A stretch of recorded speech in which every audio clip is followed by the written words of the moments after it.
We're now live on YouTube.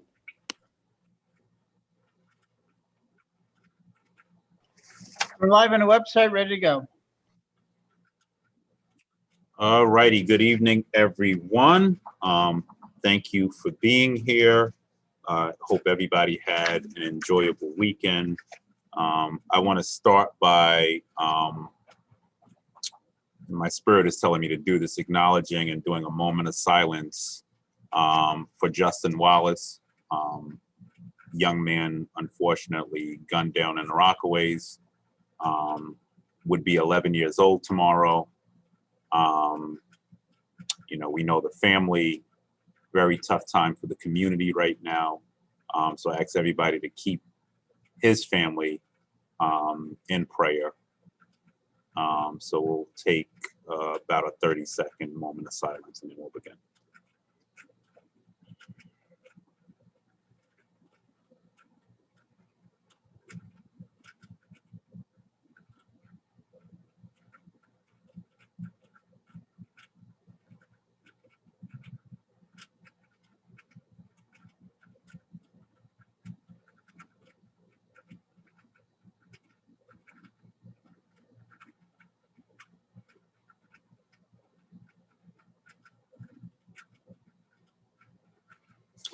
Okay, thank you.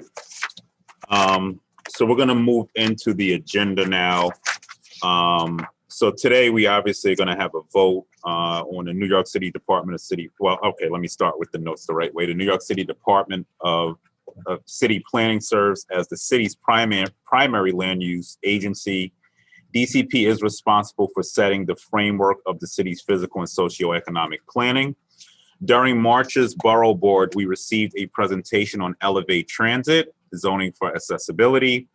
If adopted, the citywide text amendment will allow the MTA to work more efficiently with private developers to better achieve accessibility throughout the transit system for people with disabilities. This evening, the Queensborough Board will vote on the approval of zoning for transit access. Joining us today from the Department of City Planning is Angela Belicio and Scott Solomon. We also have Munson Park, Luke DePalma, and Lucille Songhai from the Metropolitan Transportation Authority. Welcome.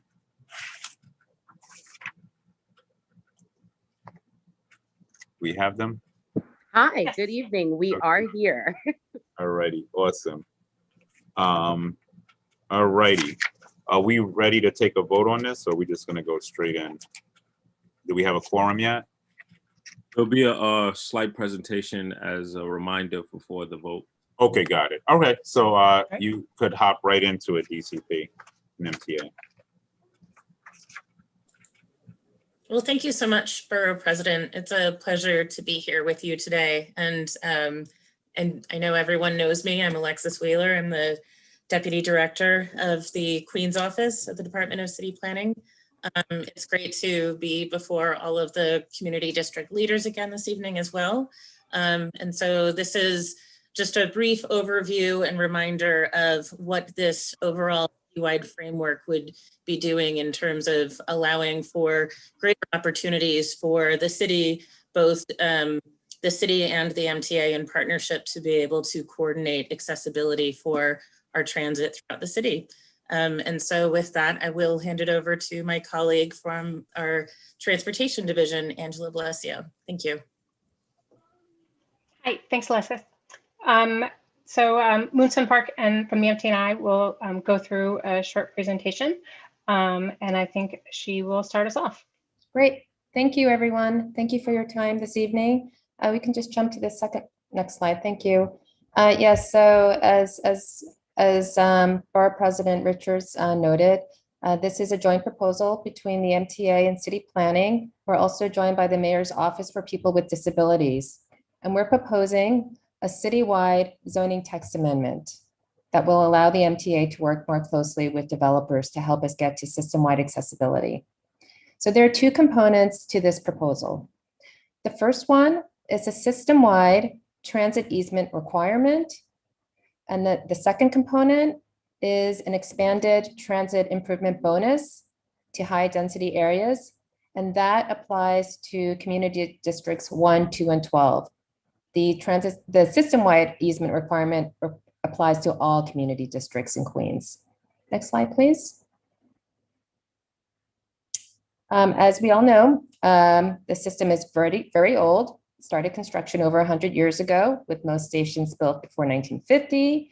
So that makes it challenging to make our stations accessible, but we're getting there. Right now, 137 out of the 493 subway and Staten Island railway stations are currently accessible. Within Queens, 22 out of the 82 stations in Queens are accessible. So that comes out to about 27% of the stations in Queens that are currently accessible. And what we are focused on with this proposal, we're focused on vertical accessibility. We are focused on making our stations vertically accessible, which is the hardest part of making a station accessible.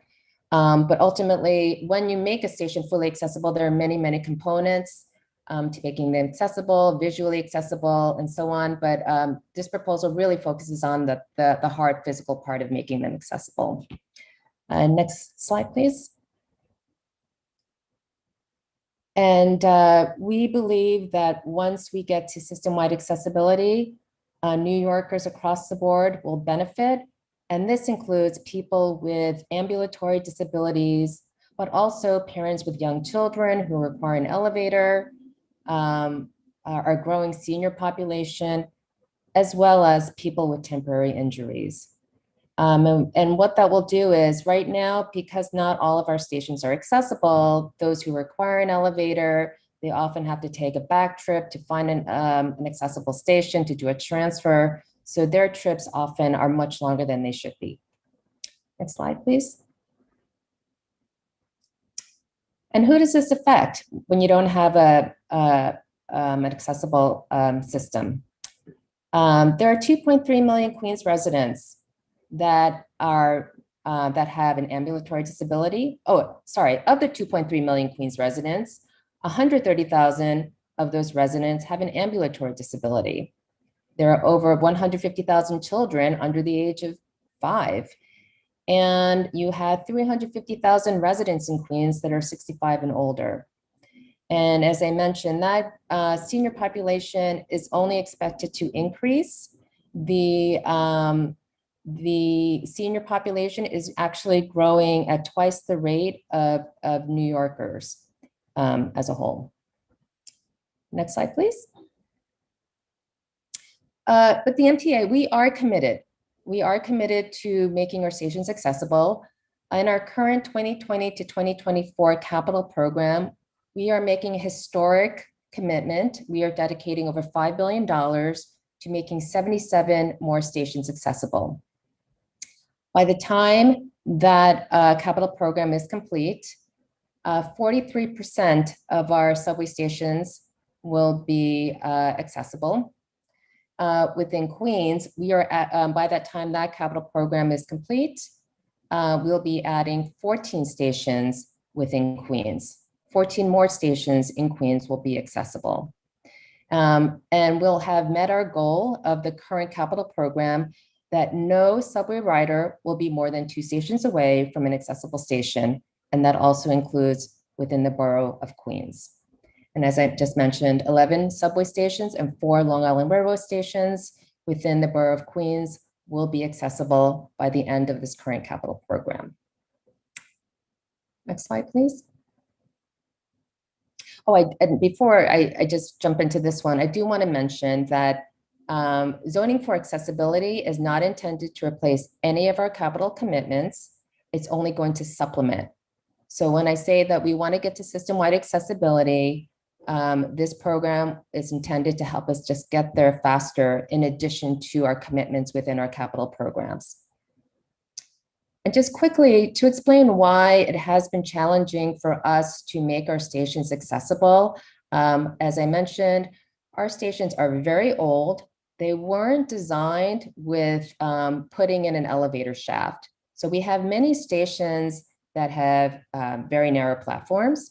So finding a place to drop an elevator is really difficult. We have stations where you come in around the fare control area. it's really difficult to find stations around space around there as well.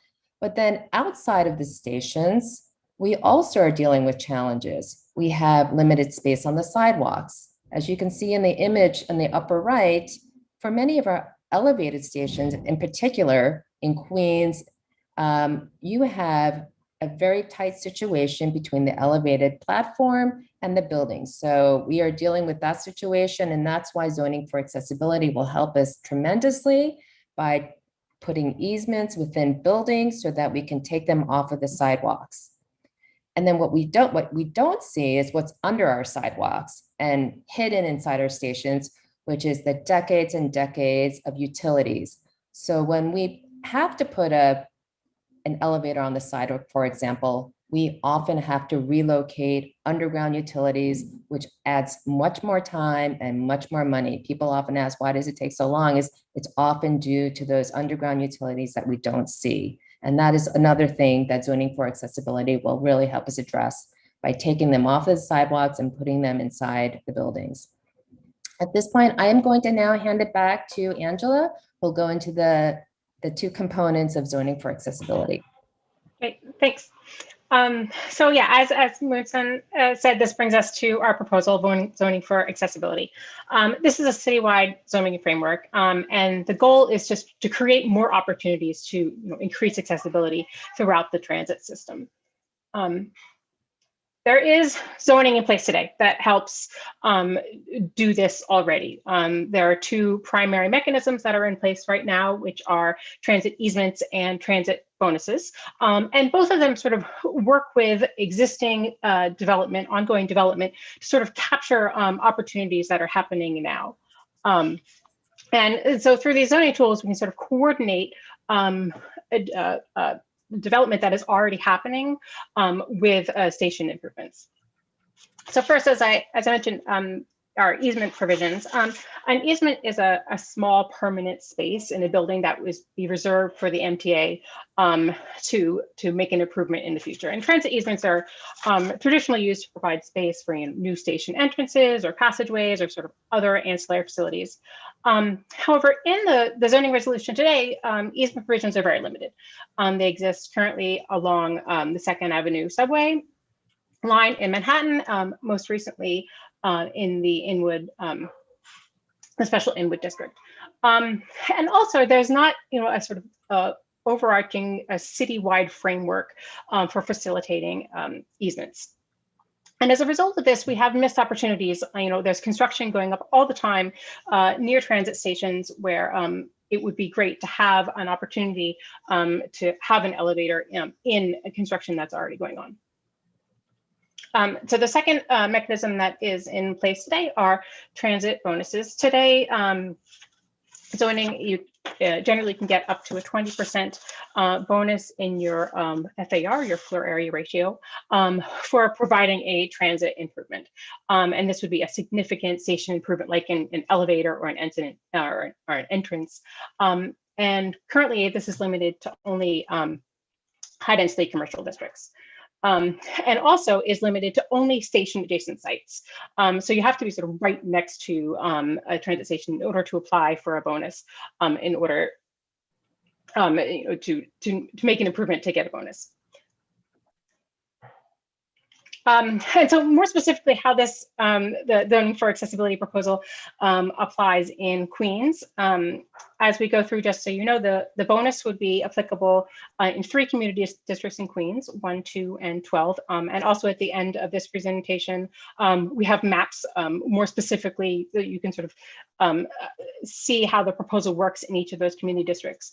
The easement will be applicable to nearly all stations in Queens. There are 5 subway stations and 8 Long Island Railroad stations where there would not be an easement requirement. And that is because those stations are either surrounded by very low density districts or a park, or there are a couple of stations that are in the median of highway.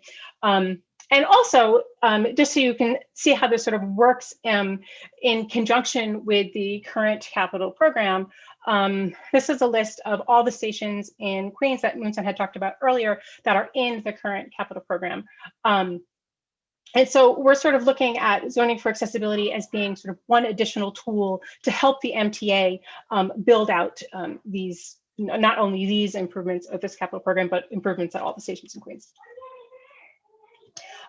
So the first part of the zoning for transit accessibility proposal is a system-wide easement requirement. This would be a certification requirement, and it would be applicable to all zoning districts, developments and enlargements on zoning lots within 5,000 square feet and within zoning lots of at least 5,000 square feet and within 50 feet of a mass transit station.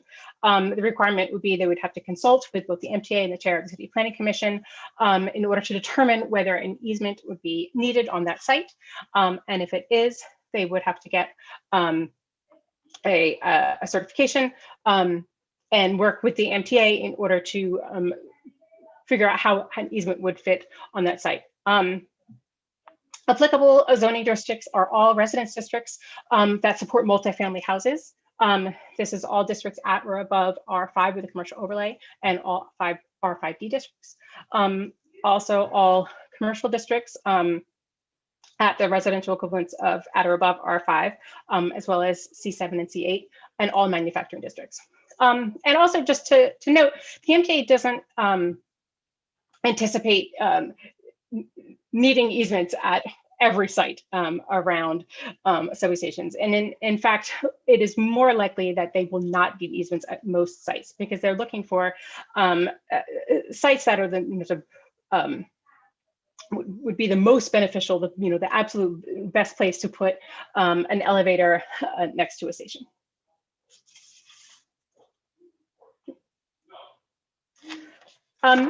So because easements will have some, implication on a site, in order to facilitate the easement agreements in the future, we'll have targeted relief for certain zoning limits that would be provided to sort of minimize potential challenges for construction on a site.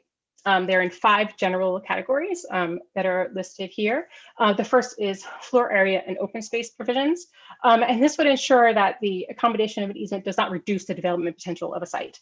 The proposal would provide a floor area exemption and lot coverage increases on certain sites. And where easements on sites are located outside of buildings, they'd be considered permitted obstructions. The second category is height and setback modifications. The proposed zoning would allow height increases and additional street wall flexibility. The third pertains to parking relief.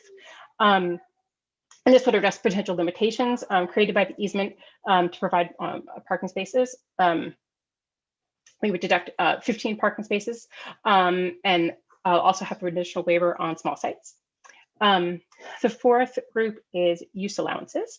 These would be made available to support compatible uses in around station entrances. The proposal would allow for temporary uses within easement volume until the space is needed next to needed for the station entrance. And it would allow commercial uses within 30 feet of an easement in order to promote compatible uses around the station entry and exit points. And finally, streetscape provisions would minimize the conflict between transit users entering and leaving stations and vehicular traffic. So the proposal would exempt easements from streetscape requirements and ensure that curb cuts are not located within 30 feet of an easement. So there are some scenarios where the sites have very unique conditions and they create challenges for providing an easement. And so in order to accommodate these situations, we are allowing further modifications could be available. So depending on the amount of relief that is requested, these modifications could either be subject to an authorization, and that would allow a height increase of up to 25%, or through a special permit if additional height is needed.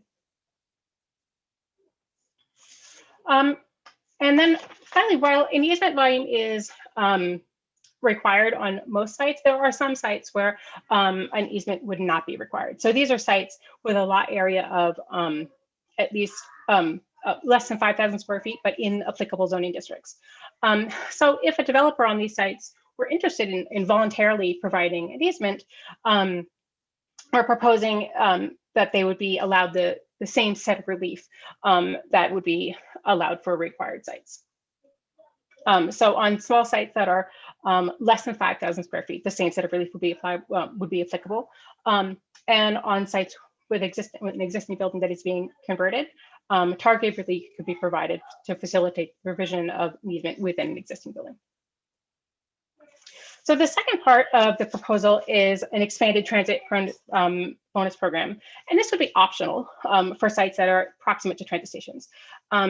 Like current bonuses, we would grant a floor area bonus of up to 20% for significant station improvement. But we would also expand the coverage of existing subway bonus. So while we would continue to grant the floor area bonus, we would expand the geography of where the transit bonus might be used. And so more specifically, we are expanding it to not only transit adjacent sites in commercial districts of FAR and above, but also to all sites in R9 or R10 districts and their commercial equivalent, or M16 districts that are within 500 feet of a station, or if you're in a commercial business district, a central business district, you're within 1,500 feet of a station. And in Queens, this would apply to Long Island City and down to Jamaica. And so thinking about, what we're actually talking about, what would a floor area bonus be? So in order for a floor area bonus to be granted, the owner of the development site must construct a significant station improvements. And while those may vary, they would generally be including an elevator or a station entrance or a mezzanine expansion or a platform upgrade. And where a station is currently inaccessible, ADA upgrades would be required first.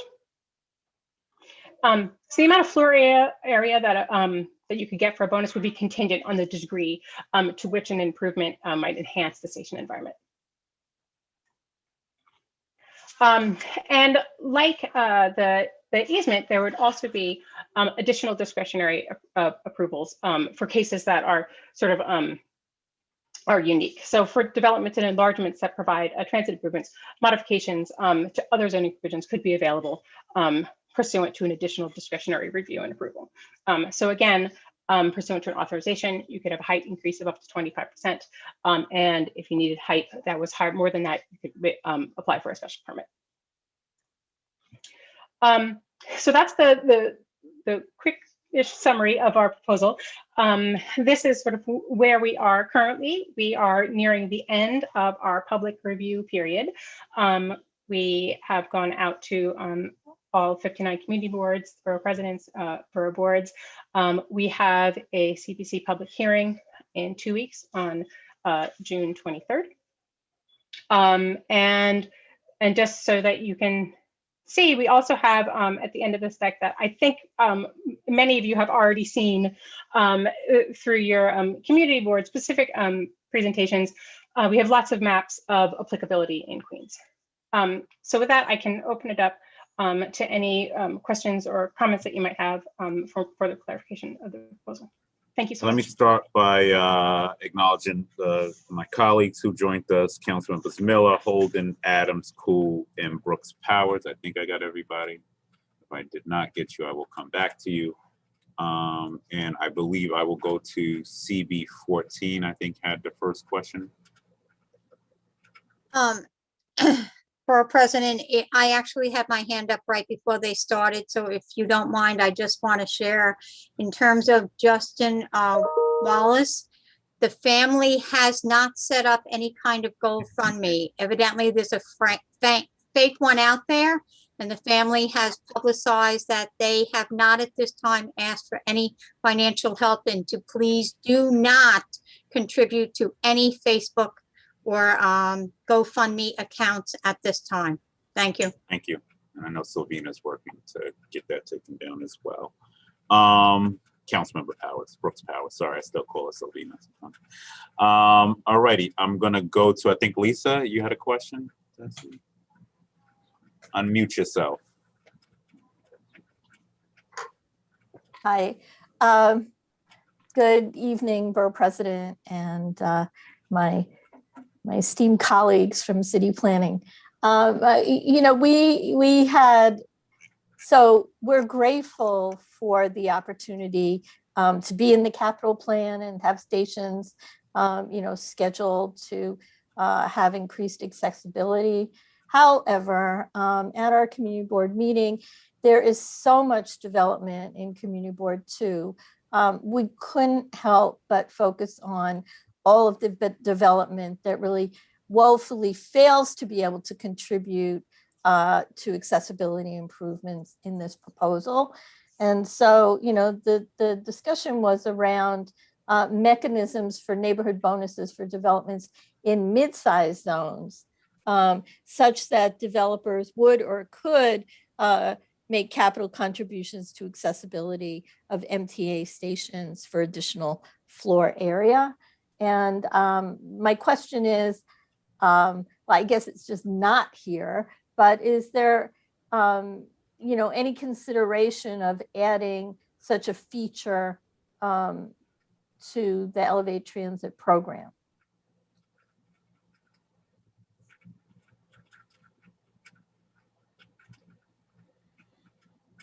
Thank you. Yes, that's a I think good this is a question more for city planning. And I think I might pass it over to Chris Lee in our zoning division. Do you want to address that? Hi, Lisa, and thank you for your question. Just to clarify, is your question, in addition to the bonus, would there be some kind of mechanism to find? No, it's really the distinction between the R9 and buildings, that the massive amount of development that is not in the R9, and the ability to unlock some contributions from those rezonings to contribute to accessibility improvements in the subway. So your question is basically, what about the buildings and developments below R9, R10 districts? Yeah, Why correct. have we not considered them under the bonus program? And you know, one of the reasons why is because based on the analysis that we've conducted for subway bonuses, we found that sites must be large enough to generate a substantial amount of floor area bonus to cover the cost of providing required improvements, as well as the cost and risk associated with these applications and review process that are subject to discretionary review and approval. And because generally the available floor area bonuses are limited to up to 20%, more than is otherwise allowed in a district, only these substantial sites in the highest density districts are expected to see development that generate a bonus of this size. I understand that, but there's no way for developers to contribute to a pool. It just seems like there's something you're not capturing here, which is the ability to, you know, unlock financing for accessibility improvements from a larger cohort of developers. Yeah, I mean, you know, from the under our bonus program, the developer must construct the improvement itself. So there is no mechanism in which they can contribute to a more general fund that would then be used for other improvements beyond the community board or community district that they're in. You know, this bonus program was crafted in a way that, you know, really stresses the importance of a land use nexus. So if a development is happening within a certain part of this community district, the improvement that is being provided must be within a certain distance from the development site itself. Thank you. It's, you know, it's a great tool, but in our opinion, it was inadequate. So thank you. Thank you for your comment. Right, and I just want to circle back and say I agree, because in LIC, obviously, there's a lot of market rate housing happening, lower density, and we're not capturing a bit. A bit. If the point is to put some money in the coffers of the MTA to do this, I mean, you know, I think, you know, Lisa's community board is unique, definitely in this space. So missed opportunity there. I want to go to my colleague. I believe Councilmember Miller has a question, and I just want to also add to the MTA. You know, we're interested, and I'm sure my colleague will go into this, in hearing about your capital plan and how we're going to make sure stations like Laurelton do become handicap accessible as well. So I will not take because I know Danique Miller so well that I know that's where he's going. But I wanted to let you know that we're in unison on this. So go ahead, Councilman. So you're absolutely right. So St. Albans, fortunately, we do have Queens Village has been taken care of, but we have Locust Manor and others that don't fit the zoning provisions, and we have the low density, but we have a serious need for accessibility over there as well. Not so sure. You know, just there was a lot in the presentation, and so I do have a couple of questions. So the bonus program, the additional benefits to developers would, under normal circumstances, would require a ULURP or would some type of variance. So what happens? What steps are we skipping here by allowing this to take place? Any? Just to clarify the question, are you referring to the bonus authorization that is being proposed in zoning for accessibility and in comparison to what we currently have today in the zoning resolution? Correct. And as a result of the additional development that will occur by virtue of them participating in this program, so what would happen? Would they be able to do that under normal circumstances? What would they be required to do to achieve additional density and yada yada? So the requirement is basically the same. Today we have a subway bonus special permit that applies only in very limited areas in the city, primarily in Manhattan and Brooklyn. And it is under a special permit mechanism, which is subject to full ULURP. What we're doing today under zoning for accessibility is what we're proposing is an authorization process instead of a special permit process. The difference is that instead of going through full ULURP, it would be subject to community board review. Typically it goes through the borough president and then it goes to the commission for their review and approval. So it continues to be a discretionary action. It's just not subject to a full ULURP. But the requirement in terms of them having to provide an improvement would be the same. And what we're also doing here is to expand the geography of. Yeah. So one thing, the geography to the outer boroughs, right? So so my concern was whether or not that this process was usurping some of the processes that would normally happen and oversight of community boards and borough board as well would certainly be a concern. Secondly, what is the maximum distance that would be applicable? So in Long Island City Special District, the distance between the improvement and the development site would be 1,500 feet. Outside of that special district area, the distance would be 500 feet. So Jamaica would be 500 feet? That's correct.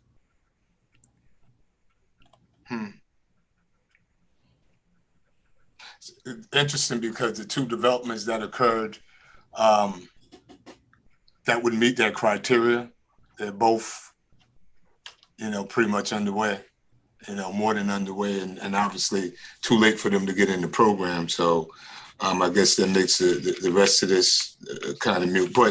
But this also seems like there has to be significant investment on the part of the developer. That's correct. Right, and which means that the benefit would be substantial. And so which kind of leads me back to community board and this board's oversight that would pretty dramatically change the normal zoning texture. Otherwise, it wouldn't be worth your investment.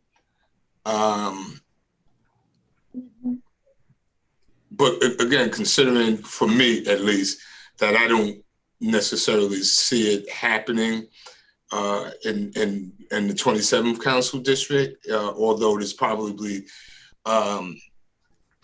the place where the transportation hub exists and development exists, but not within, probably outside of 500 feet in the immediacy. That's why, it's important, no possibility that there is a special permit granted for those outside of 500 feet in areas outside of Long Island City. Say, for instance, Jamaica. Does this? So are you suggesting that beyond is there already a mechanism in place here, and where there could be a special request or variance for someone who meets sort of the Long Island City criteria here in Jamaica? So today, the special permit, subway bonus special permit does not apply in downtown Jamaica. And what we're doing is we're introducing that mechanism that would then apply in downtown Jamaica. The reason why Long Island City has the 1,500 foot buffer is because of the concentration of stations that are located within Long Island City. And so we believe that a greater radius for developments and improvements would be appropriate in that area. In downtown Jamaica, there are only a couple of stations within the downtown Jamaica area. So it's we welcome your comment. This is part of the public review process. And no, that's fine. Thank you, Mr. Borough President, and thank you to the team for your presentation. Thank you. And yeah, I just want to circle back to something Denise Miller mentioned. Did you not think about doing some things retroactively? Or, I know it's going to be a new program, but we didn't take that into account, being that there are some places where we are seeing high rises.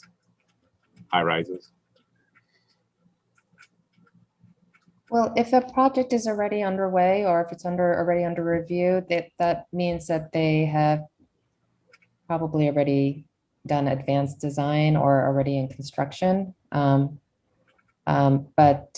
I'll let city planning speak to how zoning text amendments apply retroactively in general. No, I got that. I got that.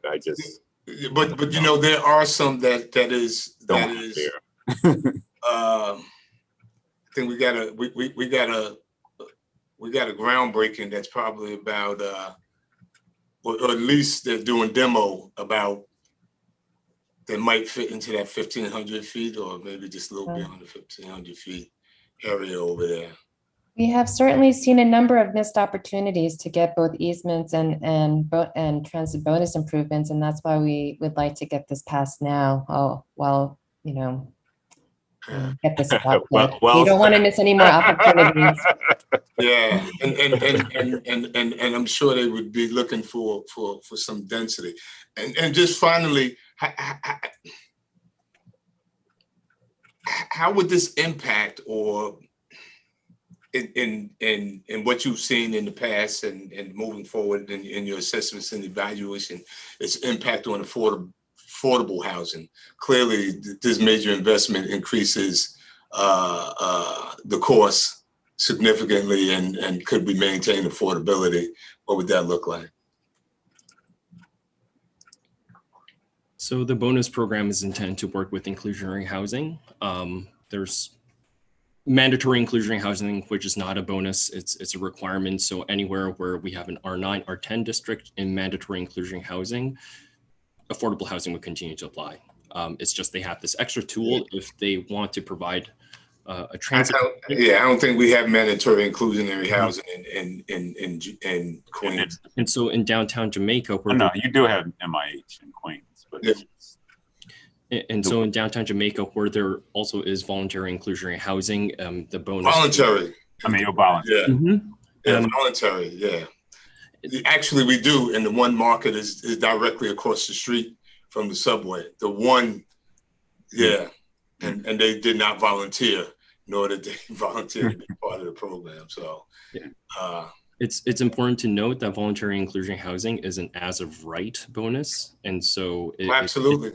It doesn't go through a discretionary review. Yeah. Compared to the transit bonus, it is much easier to provide than having to go through the process of designing an improvement, having MTA approve the plans for the improvements, and then having to go through an authorization process. But what we're doing under zoning for accessibility is to provide options. So if a developer wanted to do inclusionary housing and the transit bonus, zoning for accessibility, if adopted, would allow for that type of structure. Okay, I was just wondering about the cost and whether or not that would have an impact on affordable housing, and whether or not they would be able to participate, and whether or not they could kind of expand their depth as well.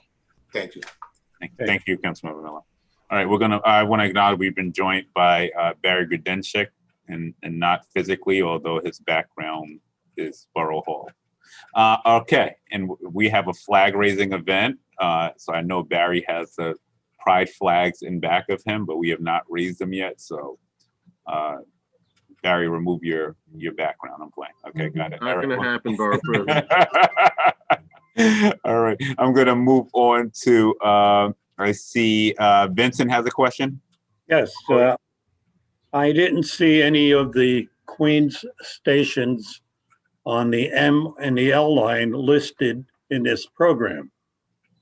So I can't vote in favor of it unless I know that those stations on the M and the L line that are in Queens are going to be considered for this program. You're talking about under the current capital plan? No, this program that you're presenting, that we're voting on tonight, does not list any of the M or L stations in Queens. Are you talking about the easement component or the bonus? Whatever. No, it would The whole apply. thing. It applies to most stations in Queens, actually. It doesn't, they're not listed.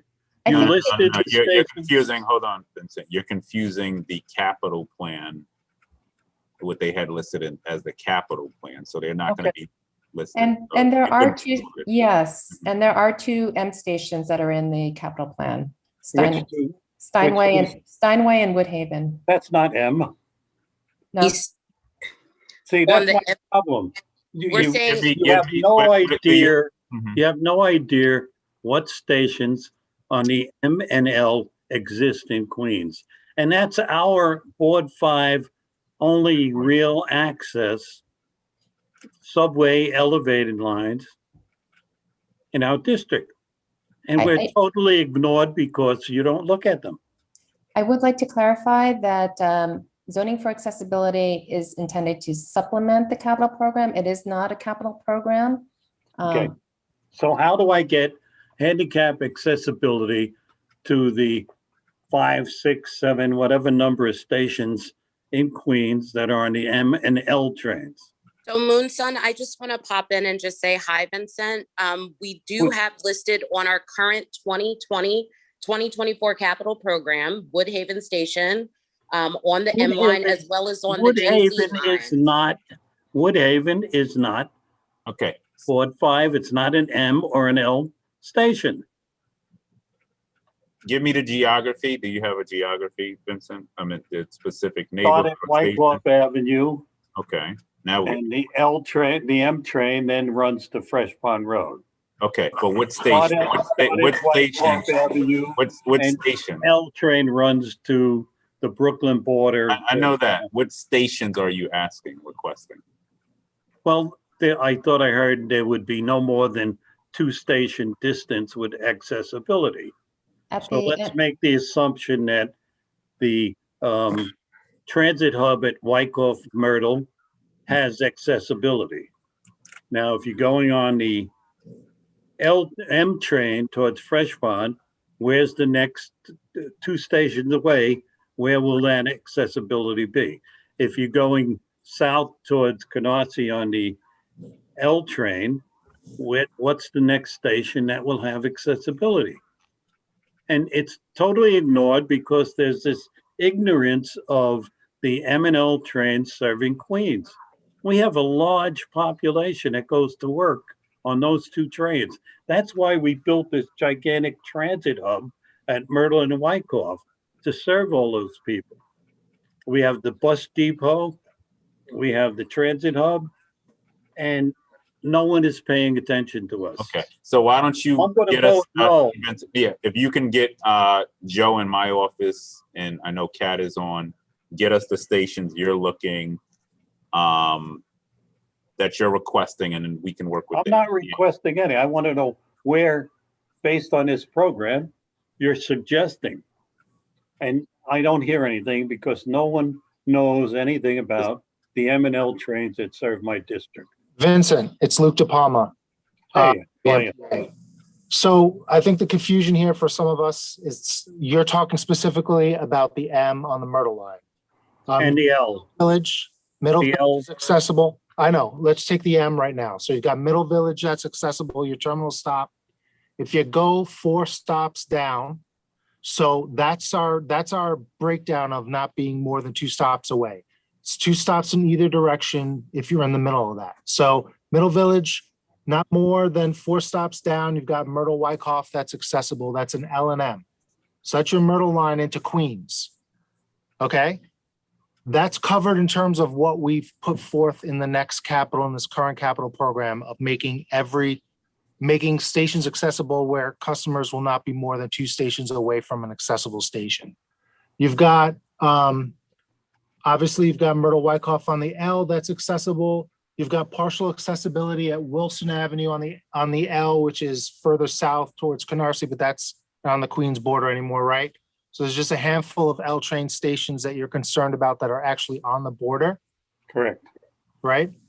But yes. You've got Jefferson Street, which is something that we're planning to do on the L.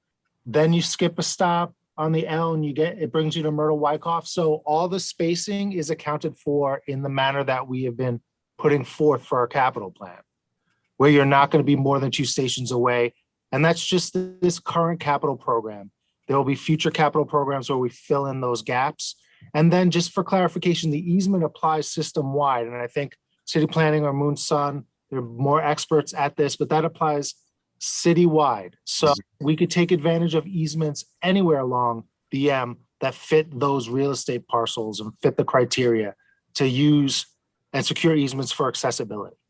So it does apply in your district. It's just not the bonus itself. That only applies in the highest density areas. So it's not a matter, your area is not overlooked. It's not a matter of that.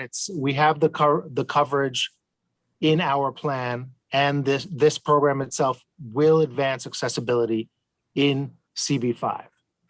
Well, please. I gotta move on, Vincent. Okay, let me get to, I'm gonna go to Brian Block now. Unmute yourself.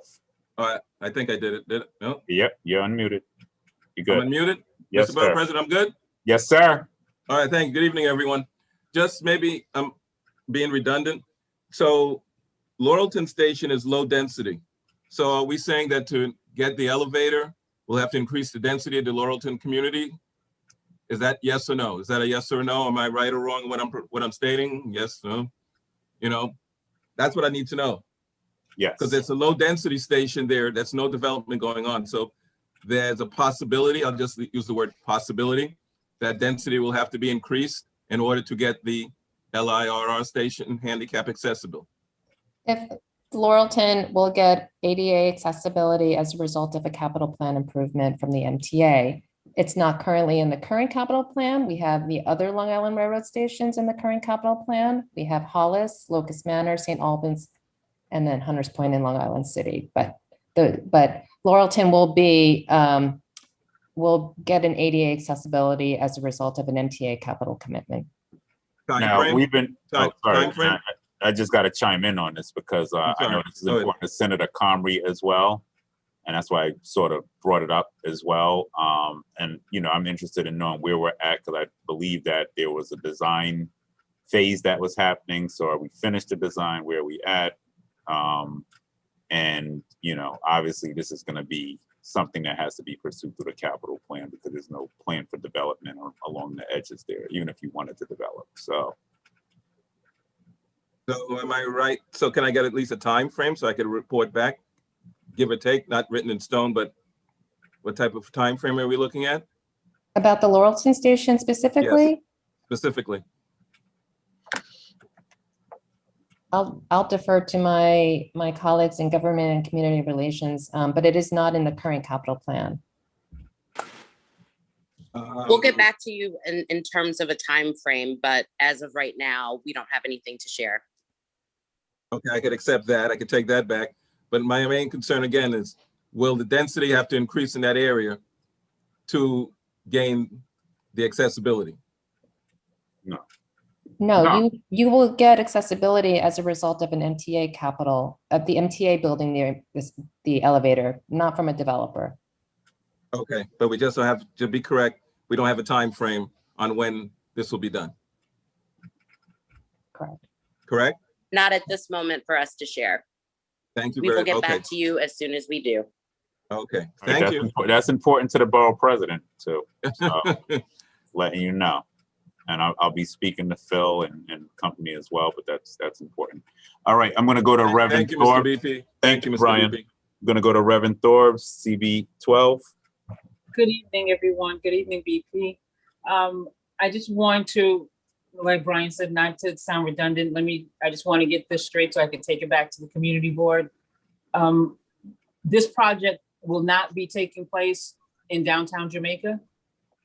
Am I hearing that correctly? Because we've already have buildings that are in the process of being built.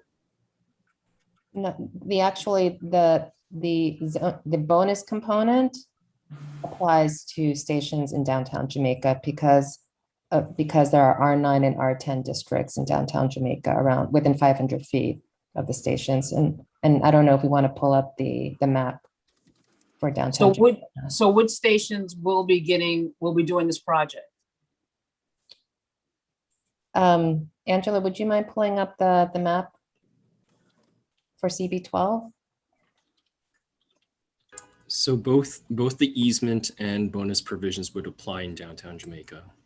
I believe just take a look. The terminal station, Parsons Archer Jamaica Center, and Sutphin Boulevard Archer Avenue Long Island Railroad Station would benefit from the bonus program, and the other stations would have the easement provisions apply. When you say other stations, you're talking about Jamaica Van Wyck, other station, you're talking about Briarwood. Van Wyck and Parsons. Okay. And with the Long Island Railroad stations, St. Albans, Locust Manor, and Hollis, what's the timeline for those stations? They're in the current capital plan. Lucille, I don't know if you're still in the meeting, if you could speak to the timeline. So in terms of in the immediate, we don't have anything to share in terms of a concrete timeline, but because they are included in this current capital program, we expect to issue RFPs and to break ground on these within this current program. So 2024 to 2020 to 2024. And as soon, and like most of our programs, as soon as we have further information, when we start to announce them, particularly for our second batch of ADA stations that we just announced recently, we called around, we let community boards that were in those particular districts know that an RFP was being issued for these. And so we will continue to do that for all stations under our current capital program. For any station receiving ADA accessibility, you all will be receiving all of the information on that as it comes up. Okay, thank you. All right, and going to you, Maria. Hi, yes, Maria Lena from CB4.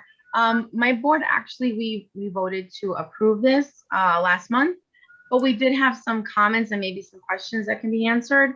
We wanted to ensure that the elevators will be properly maintained and timely repairs being done by the MTA, as also adequate cameras and security measures to ensure the safety of the riders with the uptick now in subway issues. Is there anything in there to ensure that?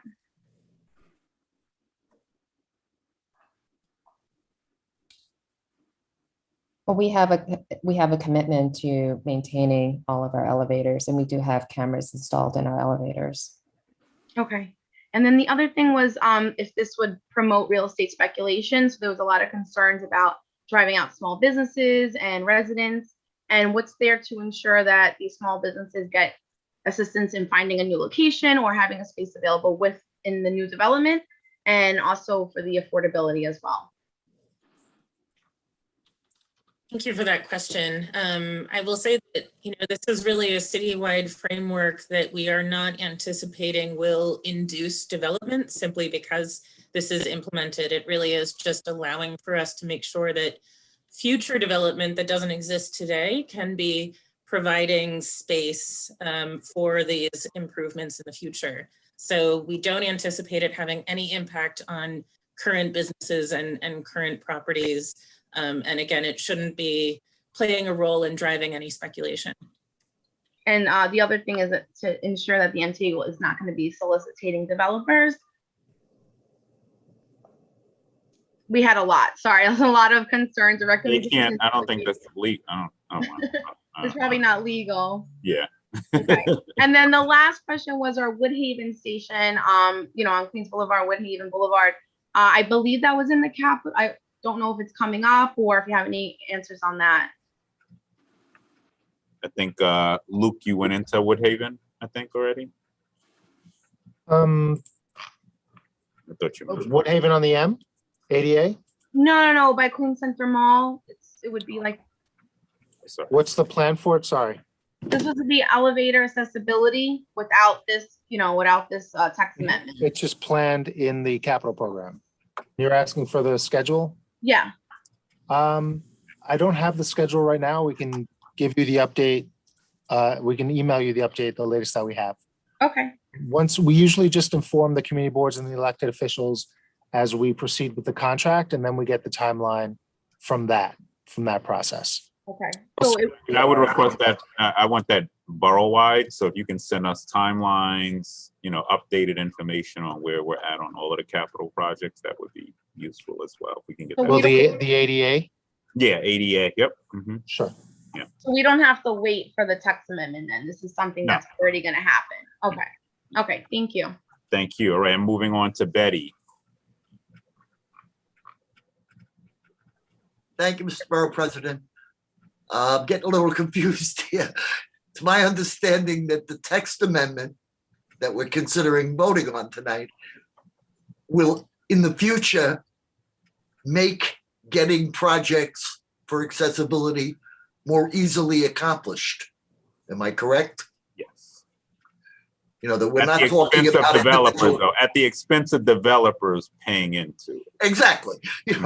Who minds developers paying in? That's a good thing in my book. But, we're not talking about approving or disapproving specific projects. We're talking about how do we make this work better in the future. That's correct, Betty. Thank you. And yes, and we're going to want a commitment, obviously from the MTA working with you all, because we know Queens is going to see significant development, over the course of the next years, decade, ensuring that capital plan is also being laser focused in on areas that don't have density. So I just want to make sure that we're making that clear, that just because, we're not going to have an R9 and R10 in certain communities like a Laurelton, that these communities should be ignored. So we completely agree. The density is just factors into this zoning for accessibility text amendment, but not our capital program. Perfect. Renetta, good to see you, CB3.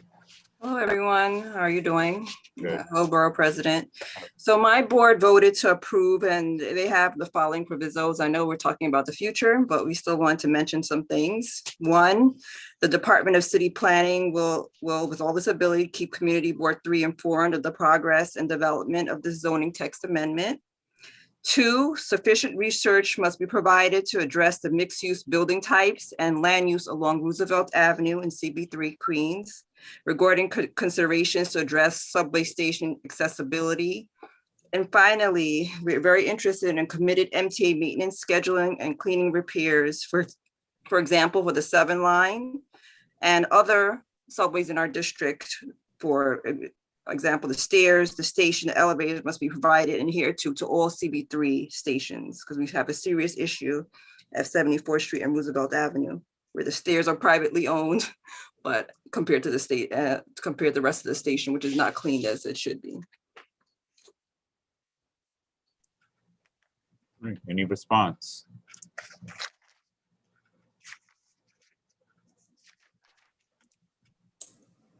I think, Renetta, thank you very much for those conditions. I will let my MTA partners speak to some of the more specific station comments that you have, but we do certainly appreciate you voicing concern around the development going across Roosevelt and the need for more advanced study of both the development and the multimodal systems that are working across that corridor. And so that is certainly something that we can connect with you further on and see how that sort of study can advance. Thank you. All right, I think I got through. Did I get through to everybody? All righty, now is that magic hour. Okay, so I'm gonna call the vote. Motion. So I will, or does anybody want to do the motion? I'll make a motion that we approve. Okay. All righty. I So, second the motion. perfect. All righty. So staff, do y'all want to call the roll or am I doing this? Either or, it doesn't matter. I can call it. All right, go ahead. Oh, we'll start with Councilmember Peter Koo. If he's still on the line. Councilmember Koo. All right. We'll He's move muted on. right now. Okay. Councilmember Barry Gordenchik. Did Barry leave? Oh, here. I'm sorry, are we taking the vote now, Borough President? I Yes, was on a sir. phone call, I'm sorry. Yes, sir. I am going to abstain right now. Okay. I have to vote on this. I'm on the Land Use Committee and on the Subcommittee on Franchise Zoning, so we'll be No coming problem. to the council. Needs to be the I'm chair. making a quorum, but I am abstaining. Thank you. Okay. Councilmember Danique Miller. I think he disappeared. All righty, we'll move on. Back. Okay. Councilmember Adrian Adams. On the hope and belief that we will get an answer to timeline specifically for Locust Manor, I will vote aye. Okay. Councilmember Robert Holden. I vote aye. Okay, thank you. Councilmember Savina Brooks Powers.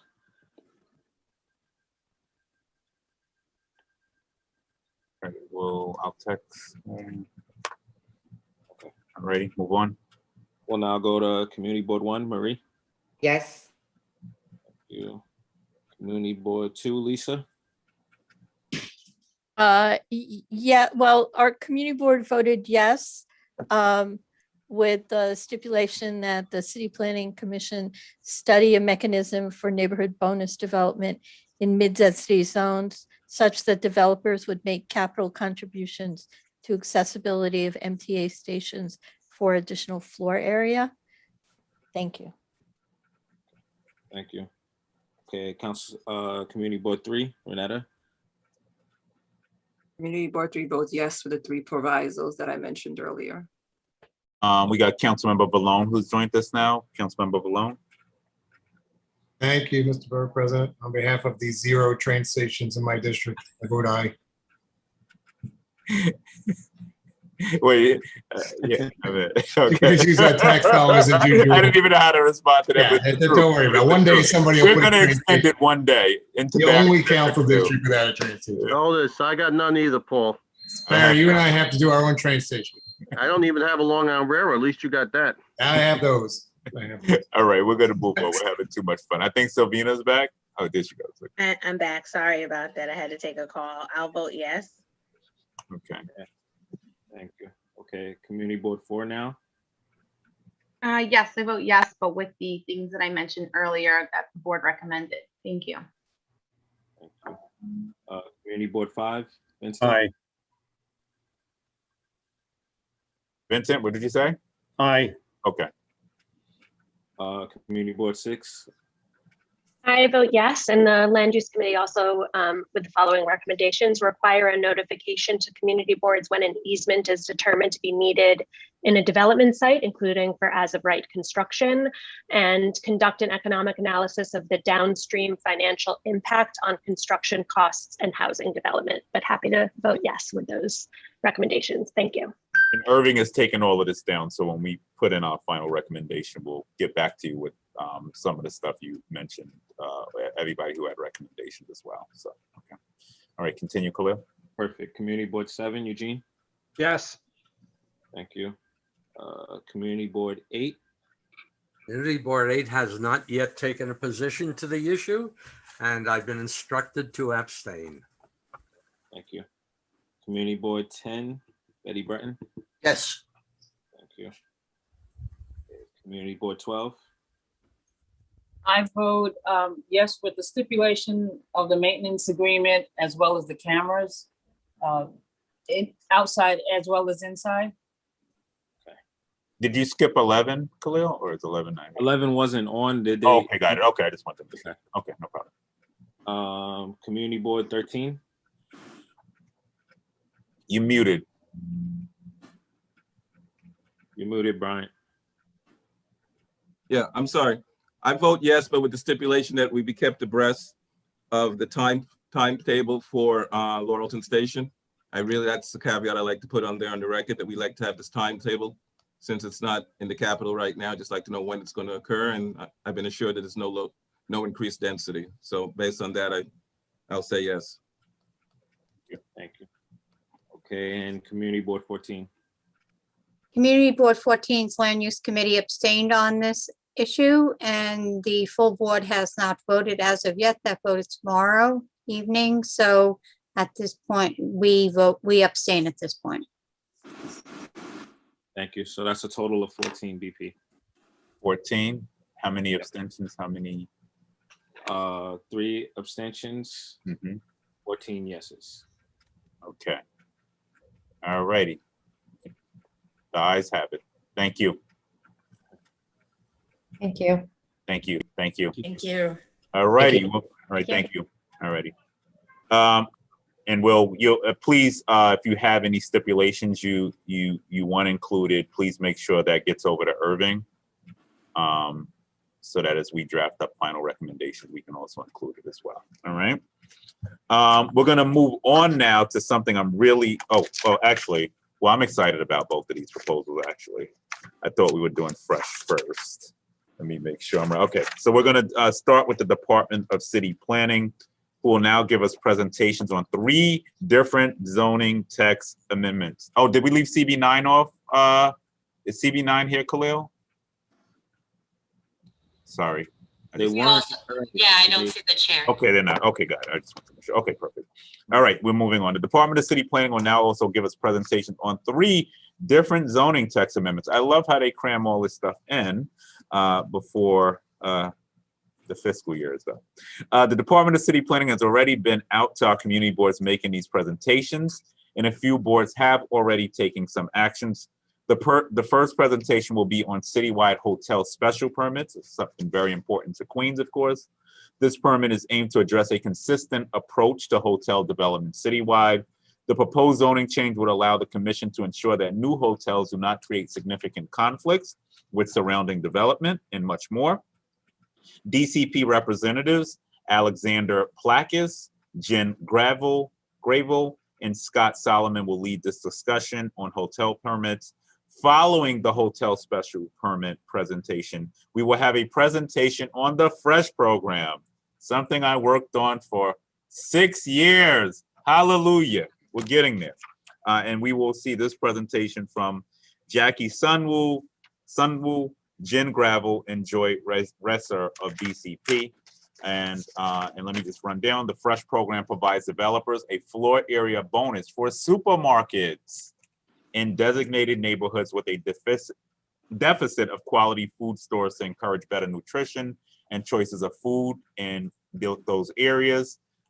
In Queens County, the program is currently available in Community Board 12.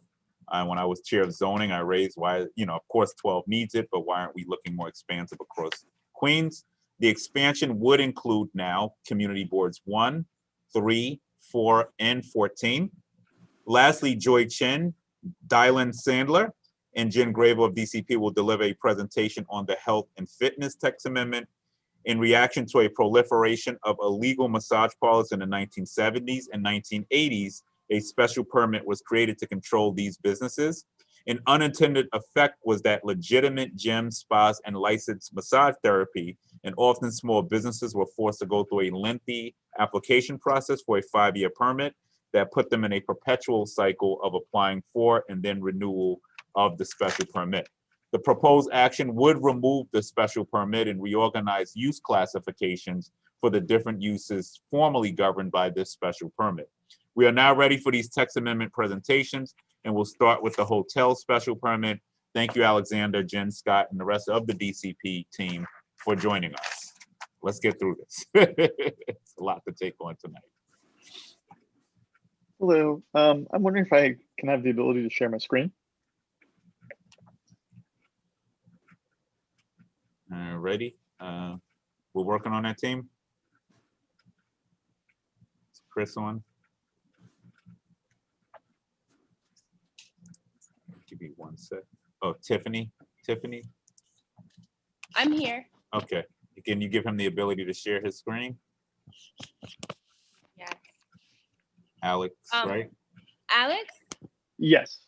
if you can you see the menu at the bottom of your screen where Okay. do you see where it says share screen with the arrow pointing upward?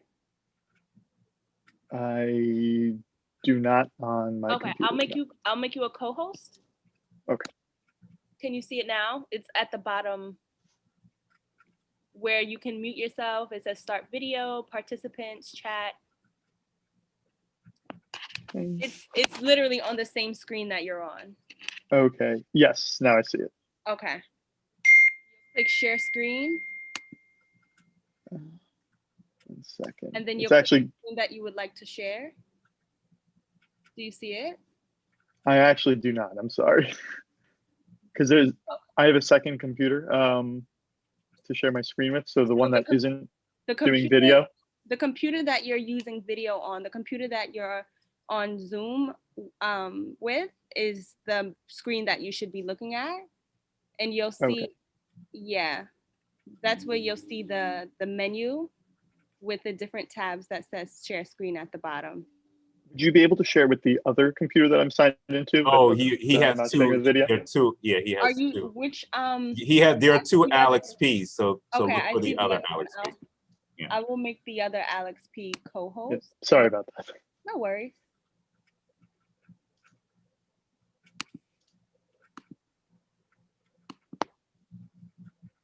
Okay, do you see it now? Yes. There we go. Awesome. Okay. No worries. Soon we'll be back at Borough Hall. We won't have to do all of this stuff. God willing. Okay. And you can see my screen? We'd have nowhere else to go. You can see my screen now? Alex, you're not sharing yet. Not yet. Oh, okay. 1 moment. Okay. So if you click at the, There, there you yep. go. Here we go. Okay. Thank you. Sorry about that. No problem. Okay. So good afternoon, everyone. Thank you for coming. This is the presentation for the citywide hotel special permit. So this project is a zoning text amendment that would create a new special permit for hotel development across the city. The goal is to create a consistent framework for hotel development, ensure that new hotels do not negatively affect the surrounding area. So starting with the description of New York City's hotel market of the past decade, by 2019, Before the pandemic hit, New York City had experienced record growth in the tourism industry and its hotel pipeline for the 10th consecutive year. Visitor trends peaked in 2019 with almost 67 million visitors, up from 46 million in 2009. Visitor count was forecasted to increase further in 2020 to almost 69 million. Sizable growth of hotel room supply has also been a prevailing factor in New York City for much of the past decade. And between 2009 and 2019, the total number of hotel rooms in the New York City market grew from just over 80,000 to over 127,000. In the past 5 years, New York City saw a 40% increase in its hotel inventory. Despite this increase in hotel room supply, demand had also continued to rise and kept keeping the annual occupancy at almost 87%. Occupancy rates in New York City are among the highest for urban markets in the United States, and the growth of the New York City market of the last decade was driven by both international and domestic travelers, and these visitors are coming to New York City for its cultural offerings, with shopping and sightseeing being the principal reasons for about 86% of international visitors. So, over the years, rapid growth of new hotels across different districts in the city has led to concerns about conflicts with surrounding uses. Notably, in 2018, a special permit was adopted for hotels in M1 districts to address conflicts between hotels and the operations of industrial businesses.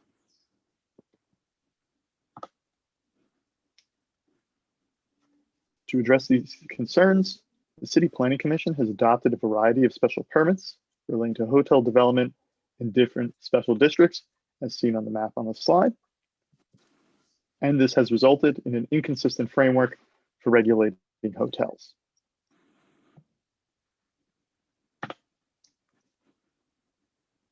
So in CNMX districts, hotels have introduced conflicts with surrounding uses. Overnight accommodations differ from other as-of-right uses in proximity because they're similar to both commercial and residential uses, but have the potential to conflict with both. This unique distinction of hotels may require additional scrutiny to ensure they are developed in ways that won't present conflicts with the neighborhood and local businesses. A robust tourism economy is vital to the city's economic health and is expected to recover from the pandemic. And once the industry recovers from the pandemic, hotel development is expected to resume. The patterns of hotel development over the last 15 years still indicate a need to ensure that hotel development does not create conflicts with surrounding uses. And as we see on the map here, hotel development has occurred throughout the city.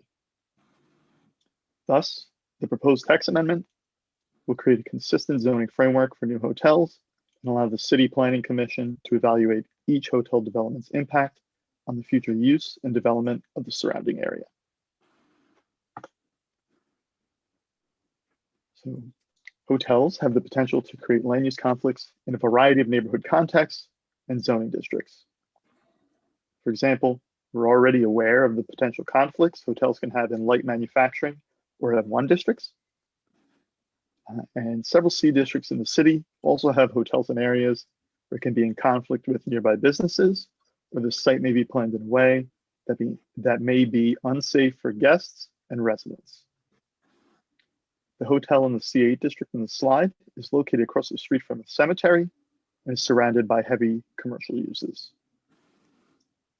The hotel in the C62 on the bottom left is set back from the street, creating a less than ideal pedestrian environment. The hotel in the bottom right, located in the Rockaways, is a hotel where better site planning may have led to a wider sidewalk. The current sidewalk leading to the beach is thin and may push pedestrians into the street, causing safety concerns for guests and residents alike. Similarly, the hotel in the top right, C4 3A district, forces vehicles to drive over the sidewalk through a large curb cut, which may present conflicts with pedestrians. So, the new special permit will be applicable in higher density commercial districts, mixed use districts, and paired M1R districts where there is not a special permit today.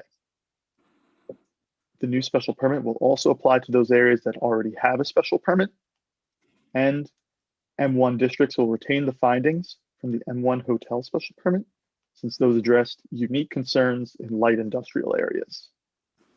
The map here shows the applicability of this proposal. The magenta color shows areas that would require the new citywide hotel special permit. This means that any hotel development that would need to apply for this special permit with the Department of City Planning. This process would make all proposed hotels subject to ULURP review, which includes time for community boards to review, adopt, and submit a recommendation to the City Planning Commission. The gray color shows areas on the map where hotels are already subject to this special permit process and require public review. So, similar to M1, we will not require a special permit for facilities that are for a public purpose, such as temporary housing for the homeless. This means that rules for siting of homeless facilities will not change and will continue to be permitted as of right in districts where they are currently allowed. While we understand the concerns, the proposal is intended to address the land use concerns related to commercial hotels and is neutral regarding current policies of homelessness. So, New York City's hotels provide an important amenity for all New Yorkers, and for this reason have long been permitted with limited regulations in districts with varied land use context in much of the city. Hotels serve a diverse set of customers in all 5 boroughs, from international tourists in Midtown, airline workers in Jamaica, clients of film studios in Astoria and Long Island City, visitors coming for the city's medical institutions, and relatives visiting friends or family living in any of New York City's neighborhoods. While it is important that hotels can continue to locate throughout the city to support a vibrant tourism economy and meet the diverse needs of its residents and businesses, the pace and patterns of development driven by record high visitation has created conflicts with adjacent uses and overwhelmed some communities. For example, the images shown here are the front and back of a hotel located in the South Bronx. It is located near Yankee Stadium and is an appropriate location for a hotel. However, access to the hotel is on a busy access road on the Major Deegan with an entrance that presents potential safety issues for pedestrians and guests in the hotel. The parking and back of house services at the rear of the hotel are located on a quiet residential block. Review the way the use is configured on the site would likely have resulted in development that is more sensitive to the surrounding context and less likely to create conflicts of safety issues for guests and adjacent uses. It's also important to note the proposed special permit does not preclude hotel development, nor does it deem all future hotels inappropriate. It requires the CPC to assess the appropriateness of such development based on the future use and development of the surrounding area.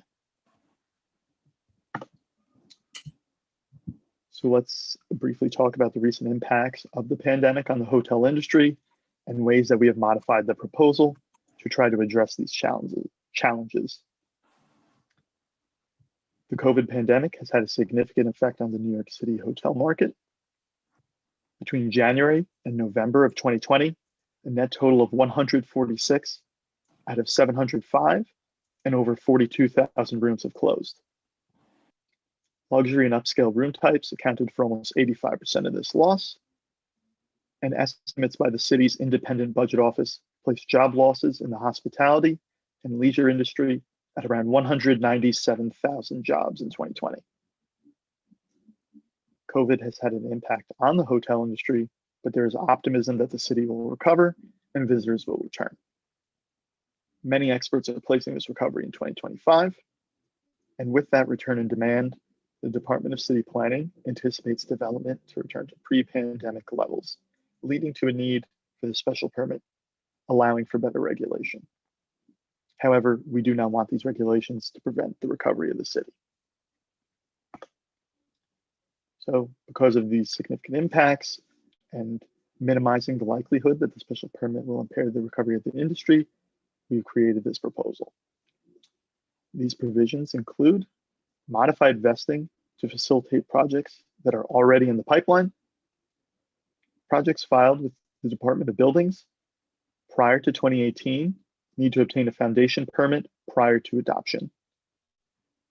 Projects filed between January 1st of 2018 and referral, which was May 3rd of this year, need to obtain zoning plan approval from the Department of Buildings prior to adoption.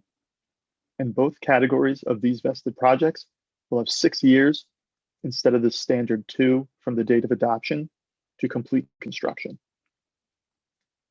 Approved City Planning Commission or Board of Standards and Appeals applications will not require a special permit if these applications were approved after January 1st of 2018. And applications that begin CPC public review or are filed with the BSA prior to adoption will not require a special permit. Finally, there is an extended discontinuance provision allowing vacant hotels extra time to return to transient use. Usual discontinuance allows for a building that has been vacant for 2 years to reopen with its previous use. We are proposing an extension to 6 years to allow for closed hotels to reopen. These provisions are meant to allow for a portion of the 42,000 closed rooms to return and for the pipeline to be built, bringing back an important industry to New York City. A draft environmental impact statement and market study were also done to understand what the projected loss of rooms would mean for the hotel and tourism industries. Findings of the study and the DEIS show we expect sufficient inventory by 2030 to support the amount of pre-pandemic visitors we saw, which we consider a robust tourism economy. However, because of the special permit being expected to slow the growth of new hotels, it is expected that there would not be enough rooms to meet demand of the no action by 2035, leading to a shortfall of about 47,000 rooms. Because of the future shortfall of rooms and potential effects of visitation, the DEIS is showing a significant adverse impact on the hotel and tourism industries. Okay. And here's the slide that will show the findings. So as you can see in the last sentence of the first paragraph, in order to grant such special permit, the commission shall find that no such use will not impair the future use or development of the surrounding area. And with that, I'd like to take any questions you have. Thank you. Go back to, what did you modify? Your modifications again? Are you talking about this proposal right here? Yeah, just go through those again. Okay.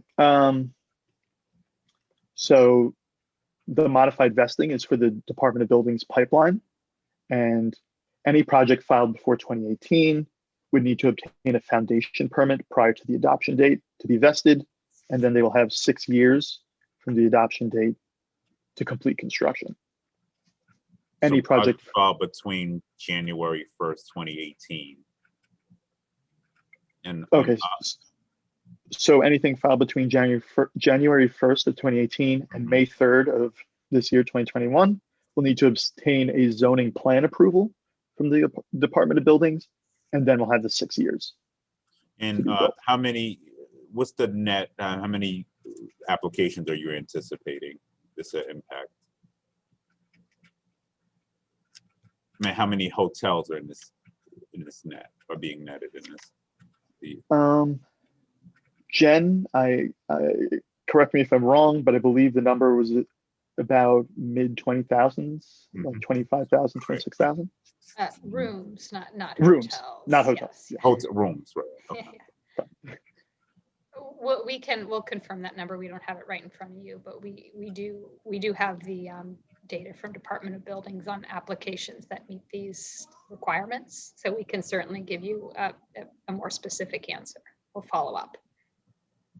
And just go through, because we've always had our challenges with the BSA. So let's go through that a little bit. So the question is, how do the rules apply to BSA to the BSA. applications? Mhm. Sure. So if an application has been filed with the BSA on or after January 1st, 2018, or is in the process at the time of after the referral of the text amendment, which was this past May 3rd, then that application can proceed, provided that they complete construction by, I think it's 6 years from the date of adoption of this text amendment, so roughly 2028, slightly before 2028. So that's, does that make sense? It's a similar No, I get what you're standard. saying, Yeah. but but now will we start to see a big influx of everybody trying to get their hotels done now?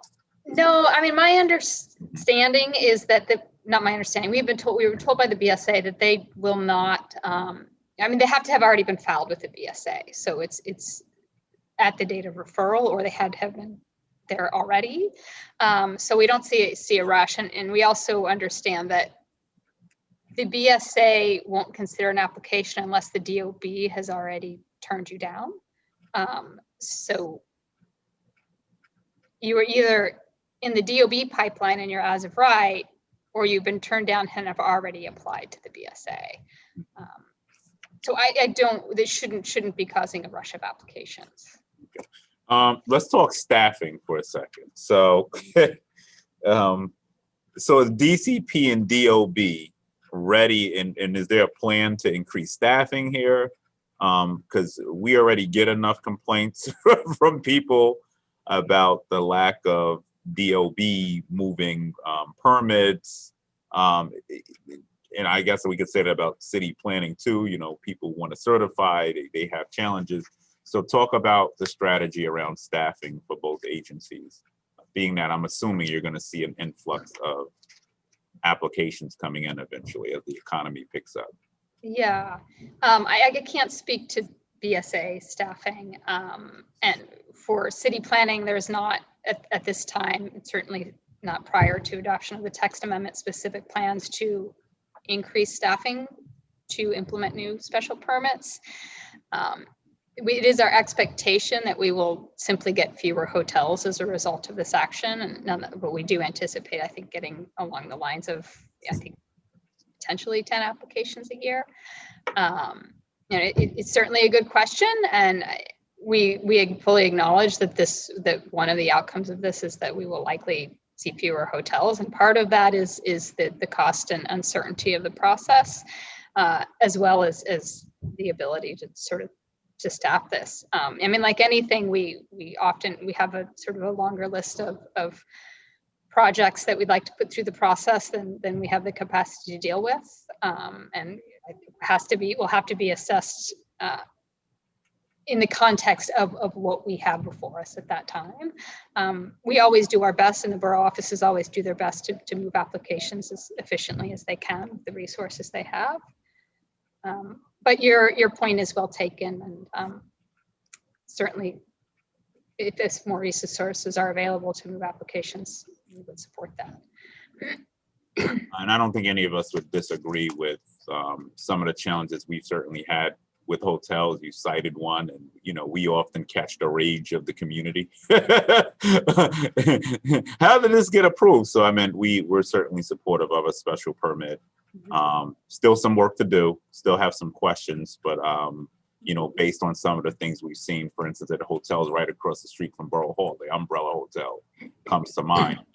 We had a young man killed in that hotel from Rosedale, on New Year's Eve, or New Year's Day, so the oversight is definitely much welcomed here in the Borough of Queens. All right, I'm going to go to a question, Reverend Thorbs.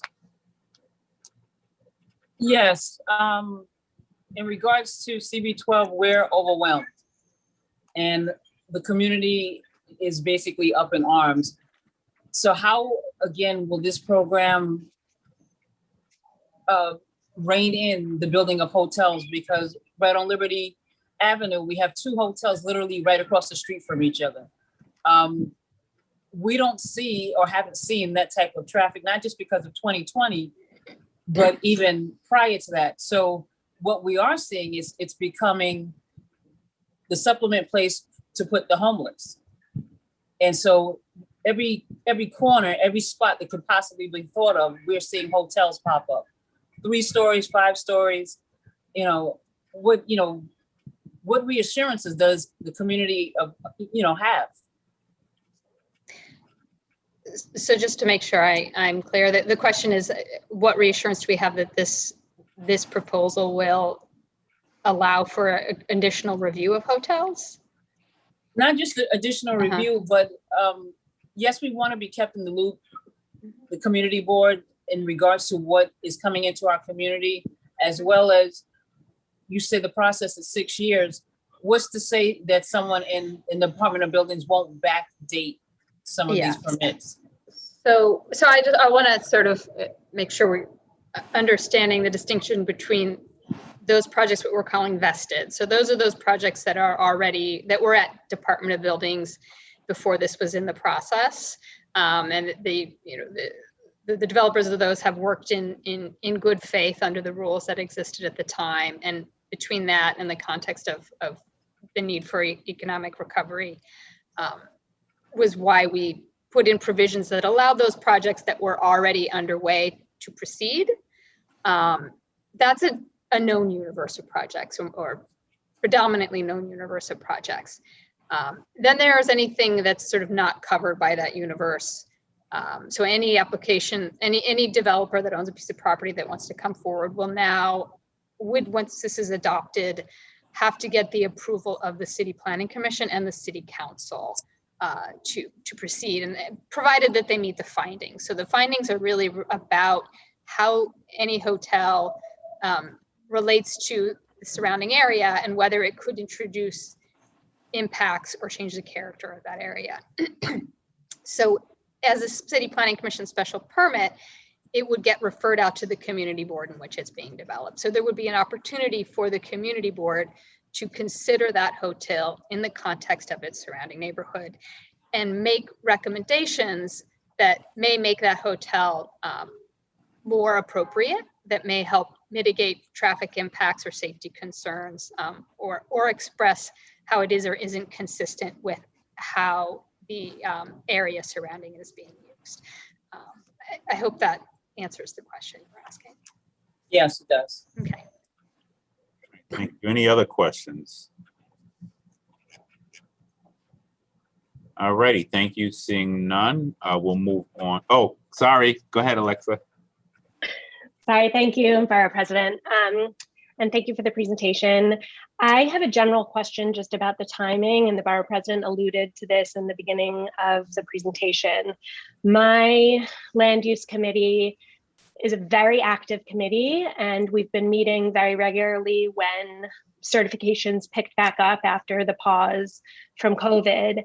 And we feel a little inundated with these text amendments, and Hayek Young has done an amazing job of letting us know in advance that they're coming, and we've really tried to stay on top of it.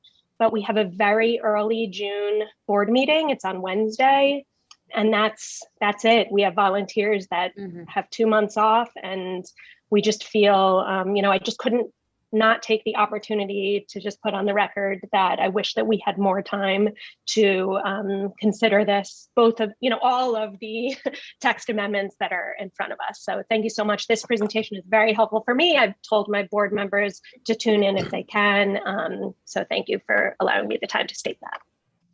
Yeah, and thank you for sharing that. And I do realize that this is a lot, and happy to, if we can follow up and clarify any questions you have, we're happy to share additional detail and work with you to make sure that you feel like you are voting on something and opining on something that you truly understand. So, and there's also an email list if you can for all of these text amendments. So you should, please feel free to not only contact any of us here, but reach out to that email list for a specific question, or if you have friends and colleagues who similarly have questions. We do monitor that. We do respond to those messages. So in addition to the public process, we're happy to do what we can to make sure that communities have a good understanding of what it is that they're voting on. Thank you. Thank you. All righty. I'm sorry. Yes, Lisa, go ahead. What is this email list? I never heard of this email list.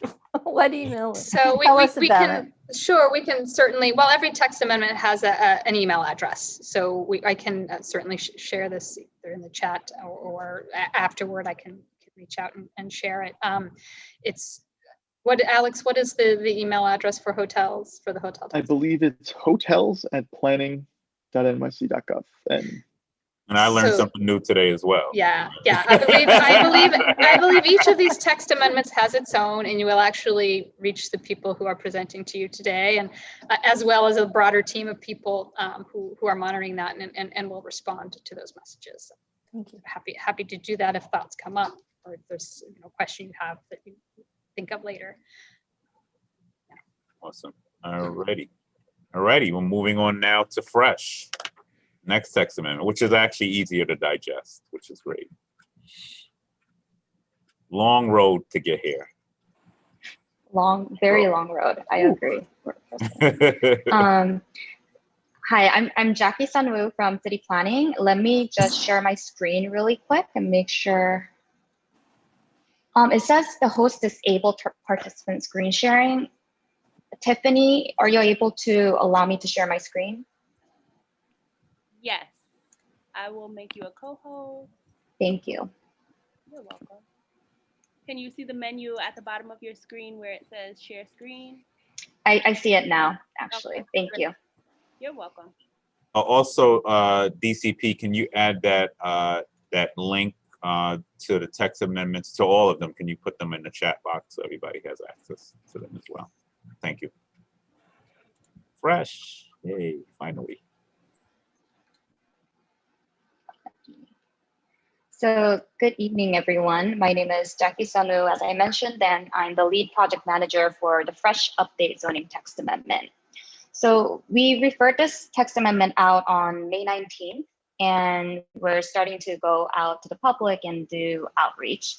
So I'll go over the background very briefly and then move on to the updates that we're actually proposing. And after the presentation, myself, as well as the wonderful staff at City Planning, will answer some of your questions.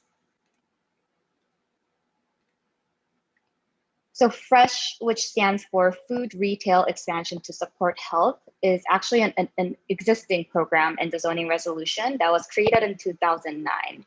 This proposed text amendment would be an update to this existing program.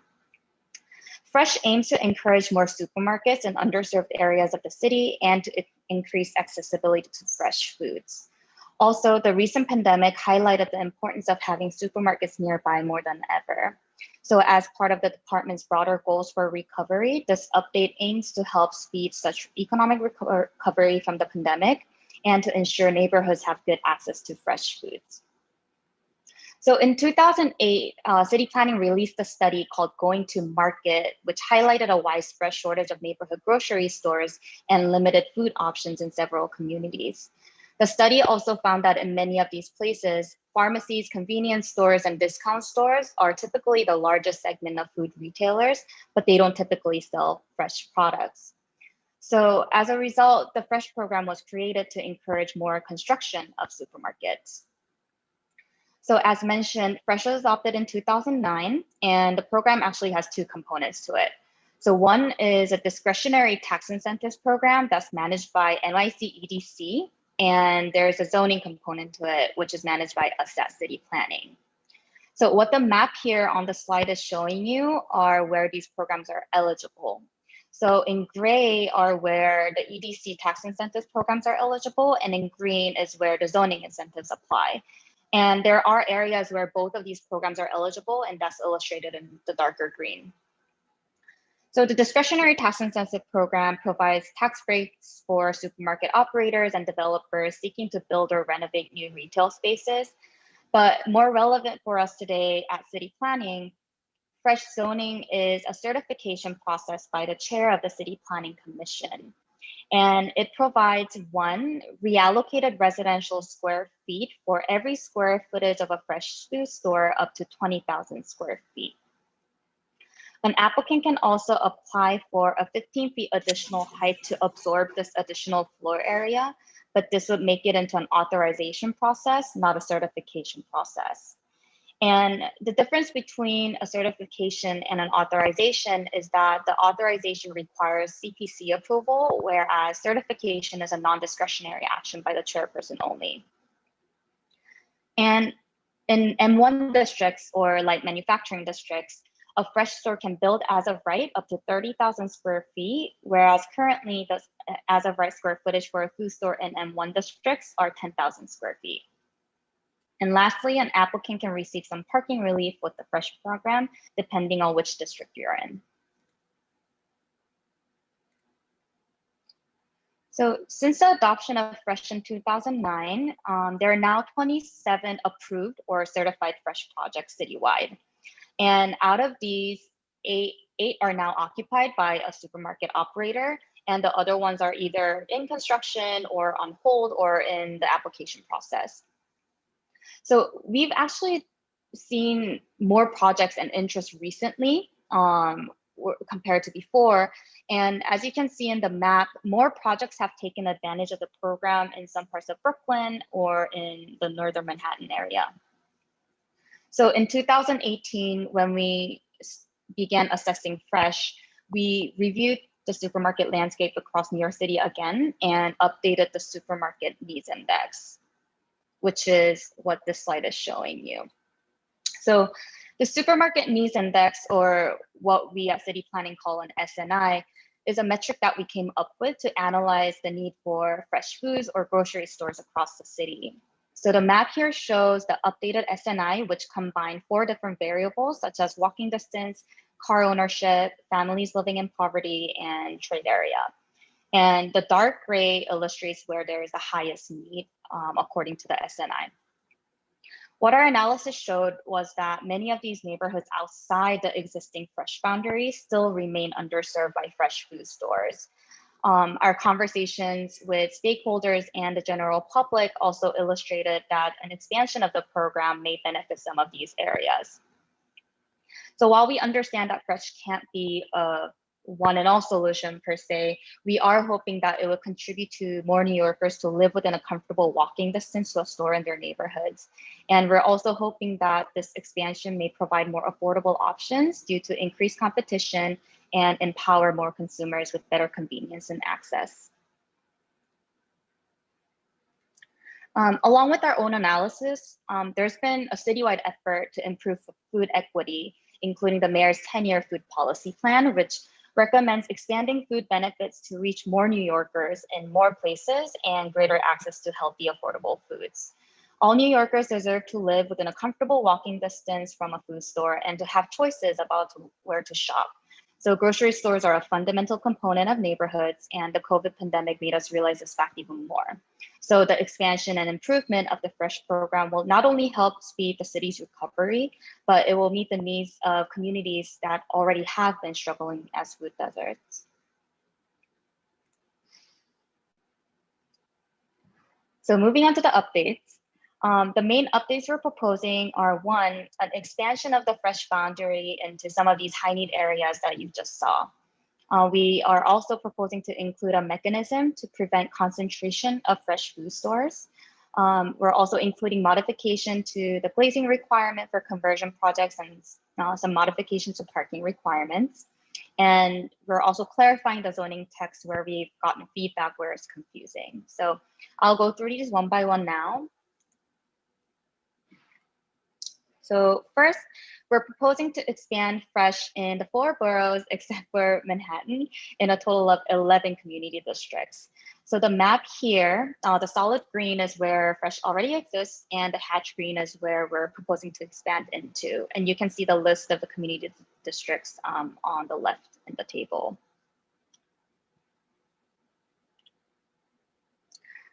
So in Queens specifically, the left map is showing the zoning map with the overlay of where we're proposing to expand Fresh into, and the right corner map shows the supermarket needs index.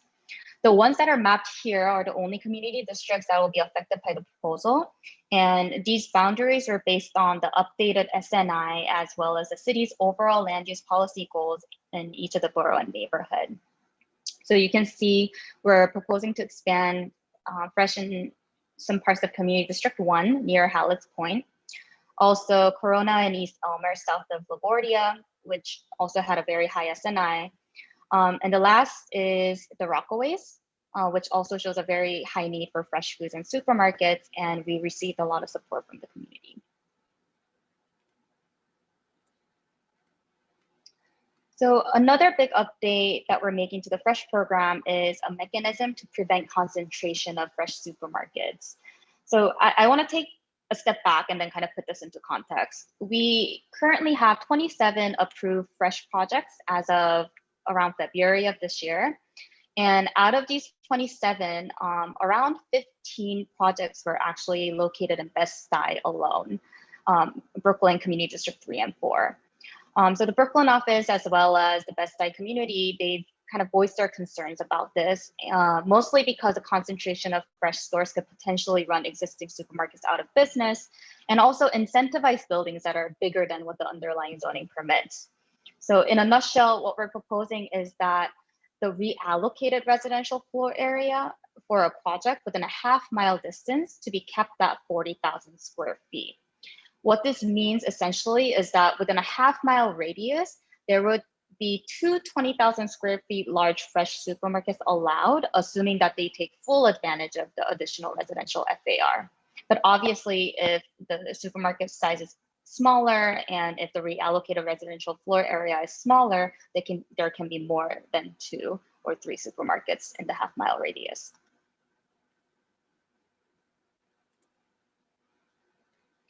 So in this slide here, I've listed some of the other modifications and clarifications that we're making to the zoning text.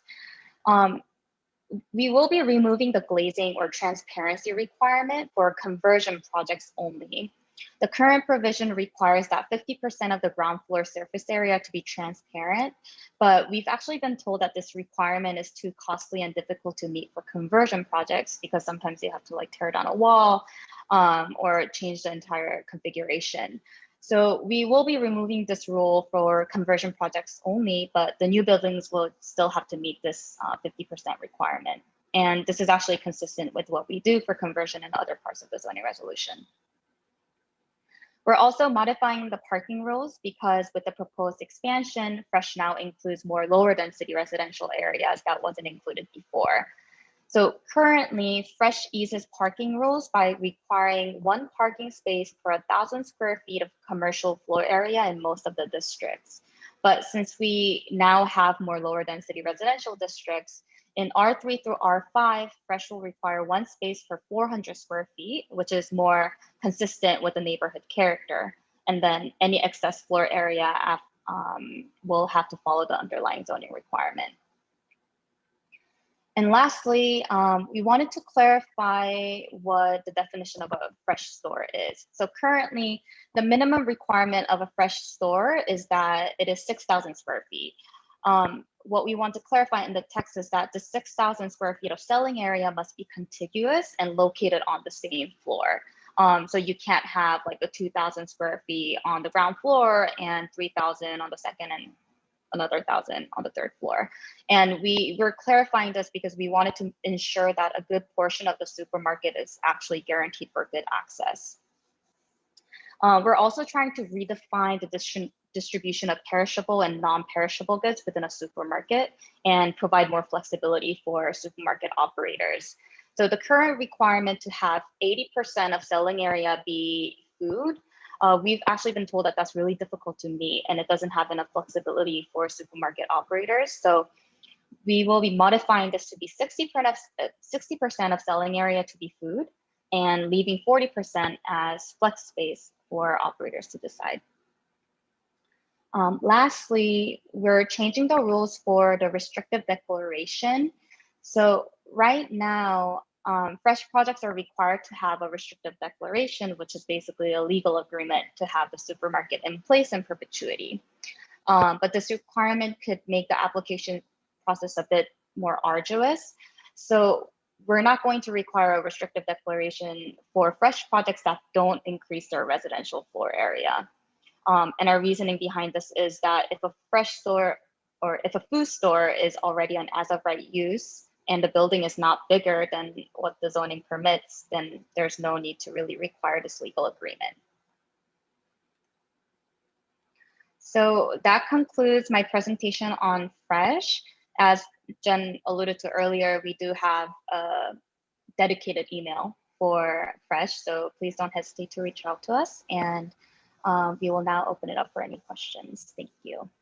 Thank you, Jackie. Unshare your screen too, so we get back to the. Oh, well, actually leave it because people may have questions. But I Okay. want to thank you. This has been a long time coming. I'm really proud of the work that's been done around this, and obviously you've listened and heard, because I remember a lot of these suggestions being made when I was in the council, chairing the zoning committee as well, with a group of stakeholders. So very happy about the progress. I wanted to ask, there are some communities where we are losing communities. For instance, CB13 is not included in this. And we've lost a number of at least 1 or 2 or 3. So I wanted to see if, was there an appetite to include, CB13, at least parts of CB13 as well. These are largely Black and brown immigrant communities as well, located here, and they may, we may be able to take advantage of this programming there as well. And especially coming out of the pandemic, where we've talked a great deal about food access and improving, our health, our eating habits. So, Fresh is certainly something I'm excited about seeing finally expanded, especially into the Rockaways, my former district, which was the impetus of me even pushing for this program to be expanded. So I just want you to know we're very grateful to see, this moving forward. We wanted to see if there's an appetite for CB13 to also be included. So we had multiple conversations with some stakeholders like supermarket operators and the general public, as well as city council staff and city council members. So the proposed expansion areas were based on the combination of all of those conversations as well as the analysis. But as you can see, we tried to focus a lot more on where our research showed the highest need based on the supermarket needs index that I explained to you before. I think it is a conversation worth having, and we're willing to send out the proposal to CB13 and then remind them, get their feedback on what they think, and get recommendations for even the unaffected community districts. But we've definitely had conversations with all of these districts and went through all of our analyses to see.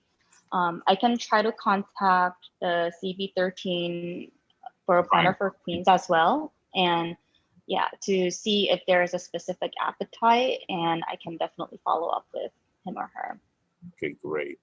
And then for CB14, obviously we're going to have several development projects ongoing. So I don't know if DCP can answer this specifically. I'm trying to remember if the Thriftway project, downtown Far Rockaway, if Phipps actually tapped into this program. So I'm asking that to ask, could this retroactively be looked at, or would they be able to take advantage of these benefits? Although, obviously their buildings are sprouting out of the ground already, so they wouldn't probably be eligible for like some additional FAR, but they may be interested in the program still. So just wanted to get more on that. Could you remind me what the downtown Far Rockaway is about 18? Yeah, I know this one, Jackie. Oh, you know, yes. Yeah. I worked on this one with you.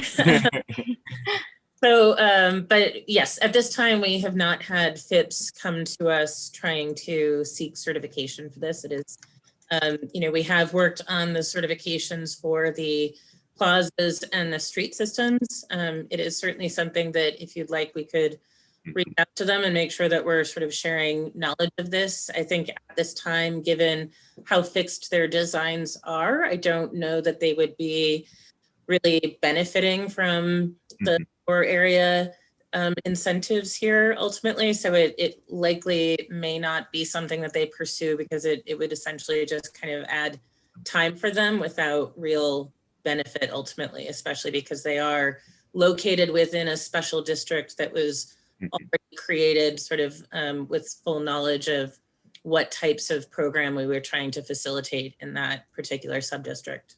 And that gets me to my question, which is the real question, outreach. And I know that that was a challenge in ensuring that this program was widely being promoted.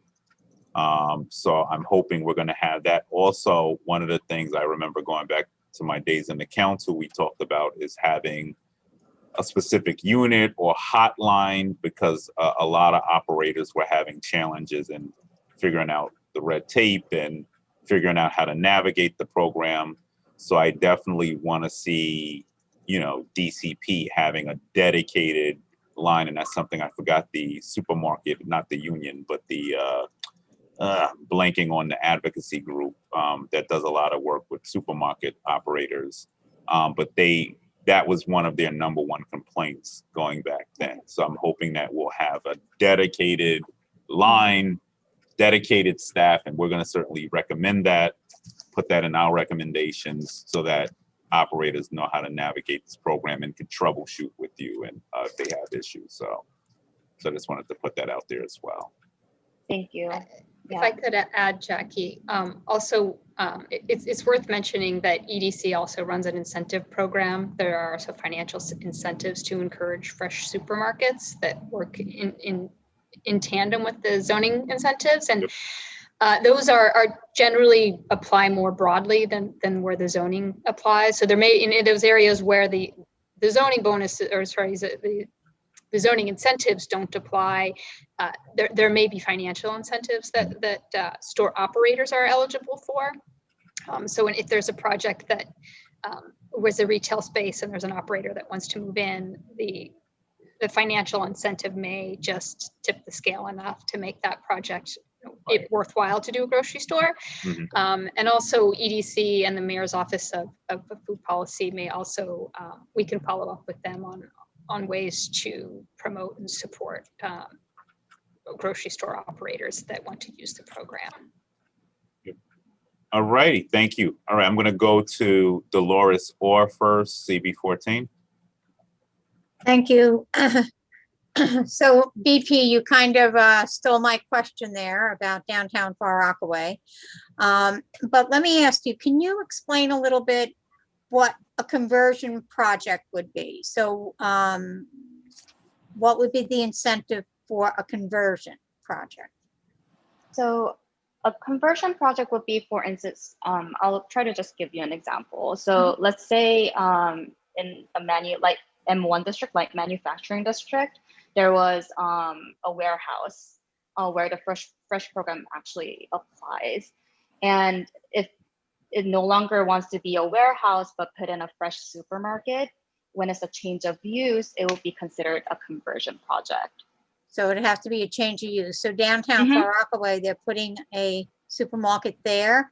Fresh was not available when they were building. So they would not be considered a conversion because their plan was for a supermarket. Right, because it's not a change of use. Yes, okay. Yeah. All right, then just one other question about modifying parking relief. So what is, you said that if it was R3 to R4 or 5, now I forgot, that Yeah, it is. One spot required for every 400 square feet of supermarket? Correct. With a 25 space waiver. So I want to understand, like, if how far out from the supermarket do you look for the zoning? Because an example is downtown Far Rockaway, is that just northwest of downtown Far Rockaway is the community of Bayswater, and there is no public transportation whatsoever. So anyone in that area that wants to make use of the supermarket can only get there by car. There is no public transportation whatsoever. So how far out from the supermarket do you look for the zoning? Well, so I want to make sure I'm understanding your question correctly, but before that, let me take a step back and make sure I'm making a clarification here. So this parking modification is actually allowing some parts of, Far Rockaway that you're talking about, where it's more auto dependent, to have more parking spaces. Because right now the Fresh program requires 1 space per 1,000 square feet. But in a lot of the areas that you're talking about, we're requiring 1 per 400. Right. So we're actually allowing there to be more parking spaces in some parts of like Far Rockaway or the lower residential districts. But Does that how clear- close to, clarify? but how far out from the supermarket do you evaluate the zoning? Oh, it's just it's on-site parking that we're considering here. No, but if I lived in Bayswater and I wanted to shop at downtown Far Rockaway supermarket, I can only get there by car. So how does that supermarket fall into the 1 per 1,000 square feet or into the 1 for 400 square feet? Because your customer base, in addition to be those that live in the complex that's being built, your customer base is pushed out into an area where it's car necessary. Got it. If I may jump in, Jackie. Am I is that making okay? sense? Sure. I think so. Yeah, you are. The parking requirement would be based only on that specific site where the store is being developed. It's not based on the catchment area of the grocery store. So if this site is within a district or in a location where the Fresh incentives apply, then they would be eligible for a slightly lower parking requirement than what the zoning would typically. So based on the zoning for downtown Far Rockaway, it's 1 per 1,000 square feet, but you're losing the whole customer base that lives in an area where it would have been 1 to 400. So they'll just continue to go to Nassau County and shop. Okay. Well, thank you. we would continue. We're not prohibiting providing the parking. They can, if an operator feels like they can't operate their store without the parking, they can certainly provide it. The notion is that we are, providing some incentives for local supermarkets. And if there's a market there that can support a market with lesser parking, then the idea is to encourage as much supermarket as possible. Right, but Yeah. developers, in all honesty, they're not going to provide more. I disagree with that because the Phipps development is still going to have a mix of parking, and everybody's not going to be home 24 hours, 7 days a week, so they'll still be able to get there. All right. Park their cars and utilize. I mean, is it going to be perfect? No, but there'll be opportunities, and not only that, even on the site across the street, you're going to have 100 new parking spots. Right. So there's So opportunity. Bayswater will continue to shop in Nassau County. Thank you. They'll be able to use the parking Well, I spaces live in downtown Far Laurelton. Rockaway. I live in Laurelton. It ain't like it's that many parking spots there. We still have to drive to the parking to the supermarket, and the supermarkets are full and they're successful. And it's over 60,000 people live in the neighborhood there. So so they'll and my Key Food only has 20 spots. So we will make it work with over 700 spots on that site if we can make it work. In Laurelton or Rosedale. Alrighty. Okay, we'll move on to the next question. We'll go to Alexa Weissman. Thank you, Borough President.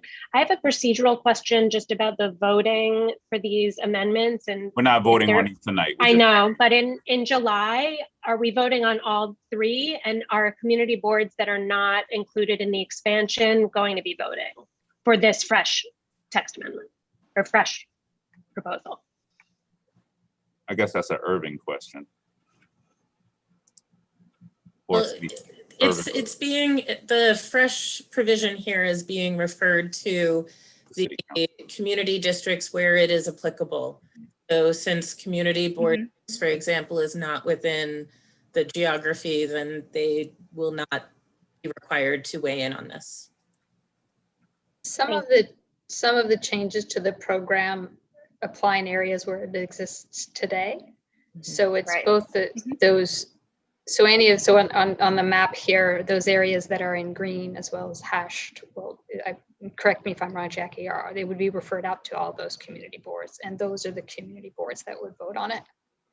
Thank Yeah, you. And you're for right, the Jen. for the hotel and the health and fitness, are we voting at Borough Board on both of those in July? I just can't- want to. Yeah, I can't speak to when the vote is being scheduled, but both of those text amendments are citywide and would be referred Right. out to every single community board in Queens.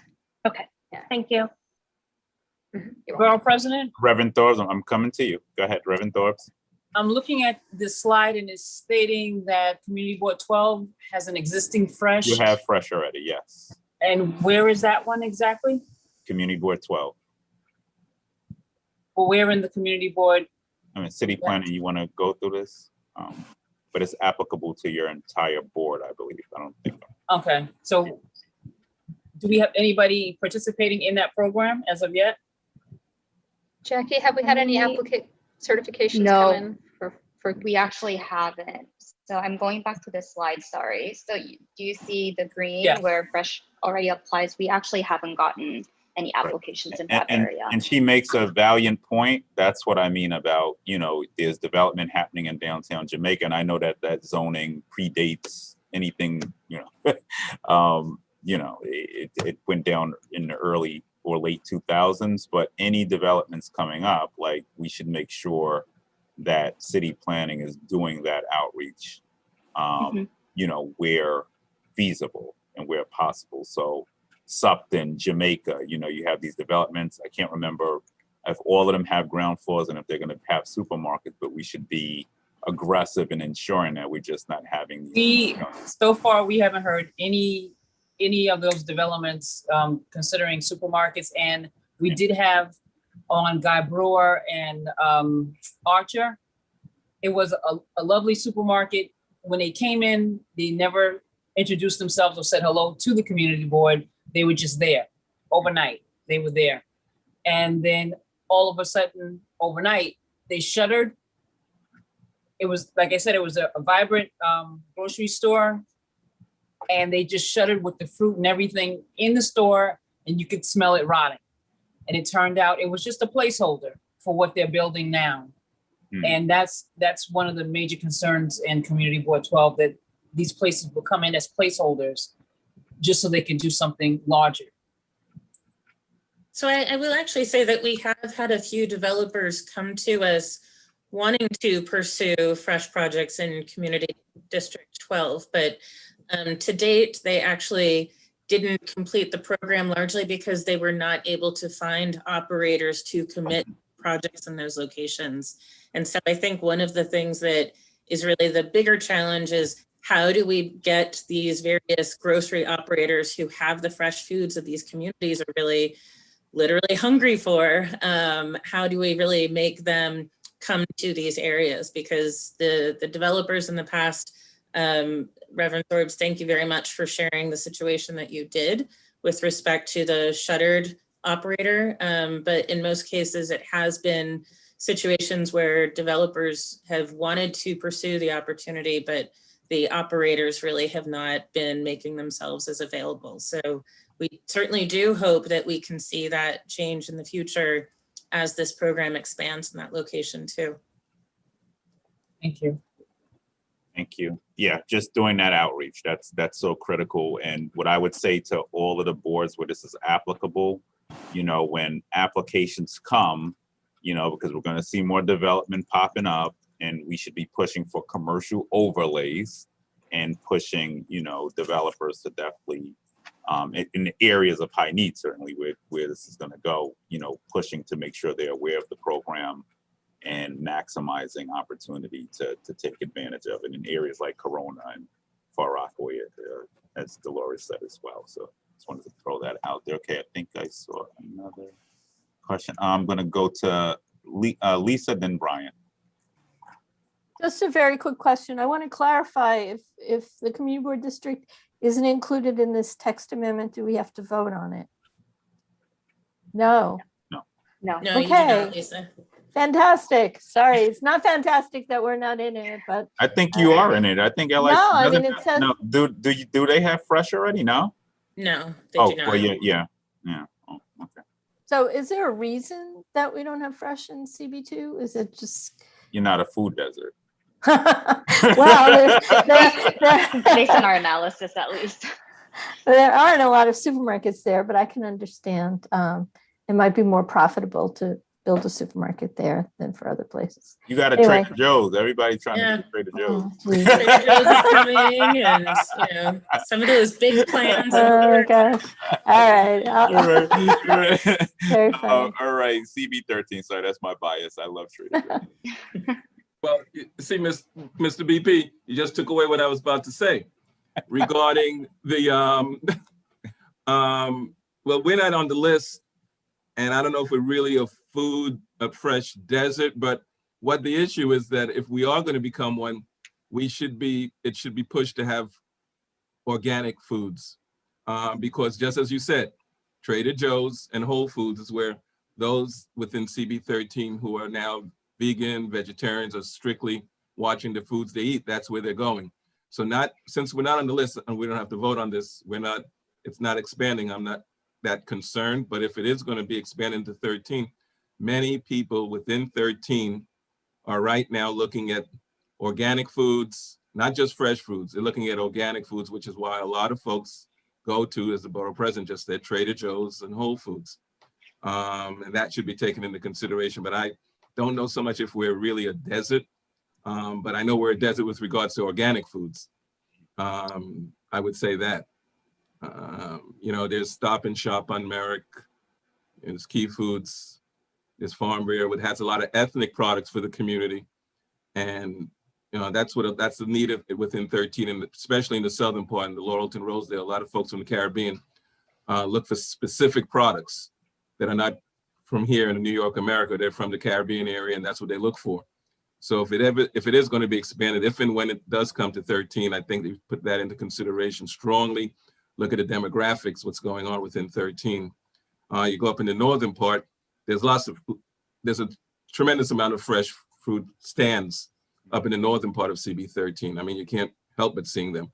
But there's a lot of South Asian fresh foods that are being put out there for the Indian community and things along those lines. So, as I said, we're not on the list to be expanded, but if it does come to that point, that the demographic should be taken strongly taken into consideration, and that the fact that for organic food definitely should be taken into consideration, because as BP just stated, a lot of folks do go to Trader Joe's and Whole Foods, and that's where they go, because that's what they're looking for. The organic foods is the hot item, as far as I'm concerned, what I see now, right? That's going on within at least my board, and I think other communities also, I could say.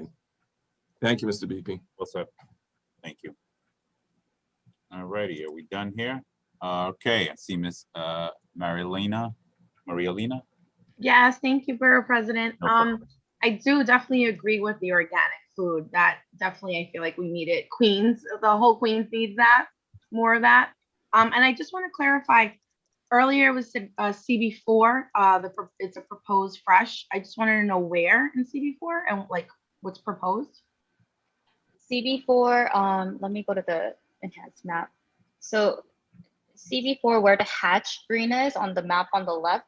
Can you see my screen right now? Yes, I can see it.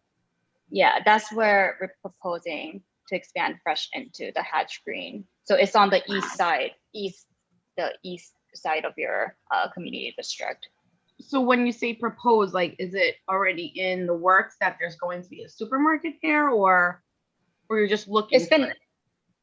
It's been referred out, but obviously it has to get voted on and approved. Okay. Okay. Thank you. Go ahead. I was just going to clarify that we're changing the rules to make it easier to build a supermarket. So we would hope that this encourages supermarket operators and developers to work together to bring more supermarkets to the places that are hashed green here on the map. And Alexa, I wanted to get back to you. We're looking to vote these amendments out in July.